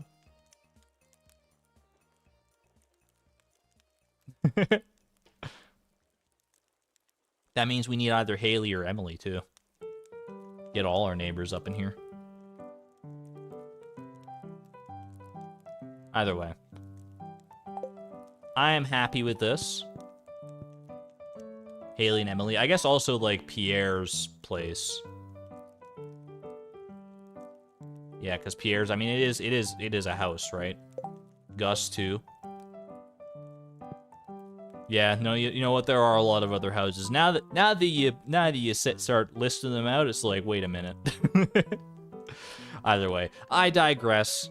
Tomorrow, it is tomorrow. Yeah, we are streaming tomorrow. It'll be in the evening as opposed to these earlier streams. So, maybe that'll work better for you. Maybe it won't. Either way, I hope to see all y'all tomorrow when we befriend yet another villager.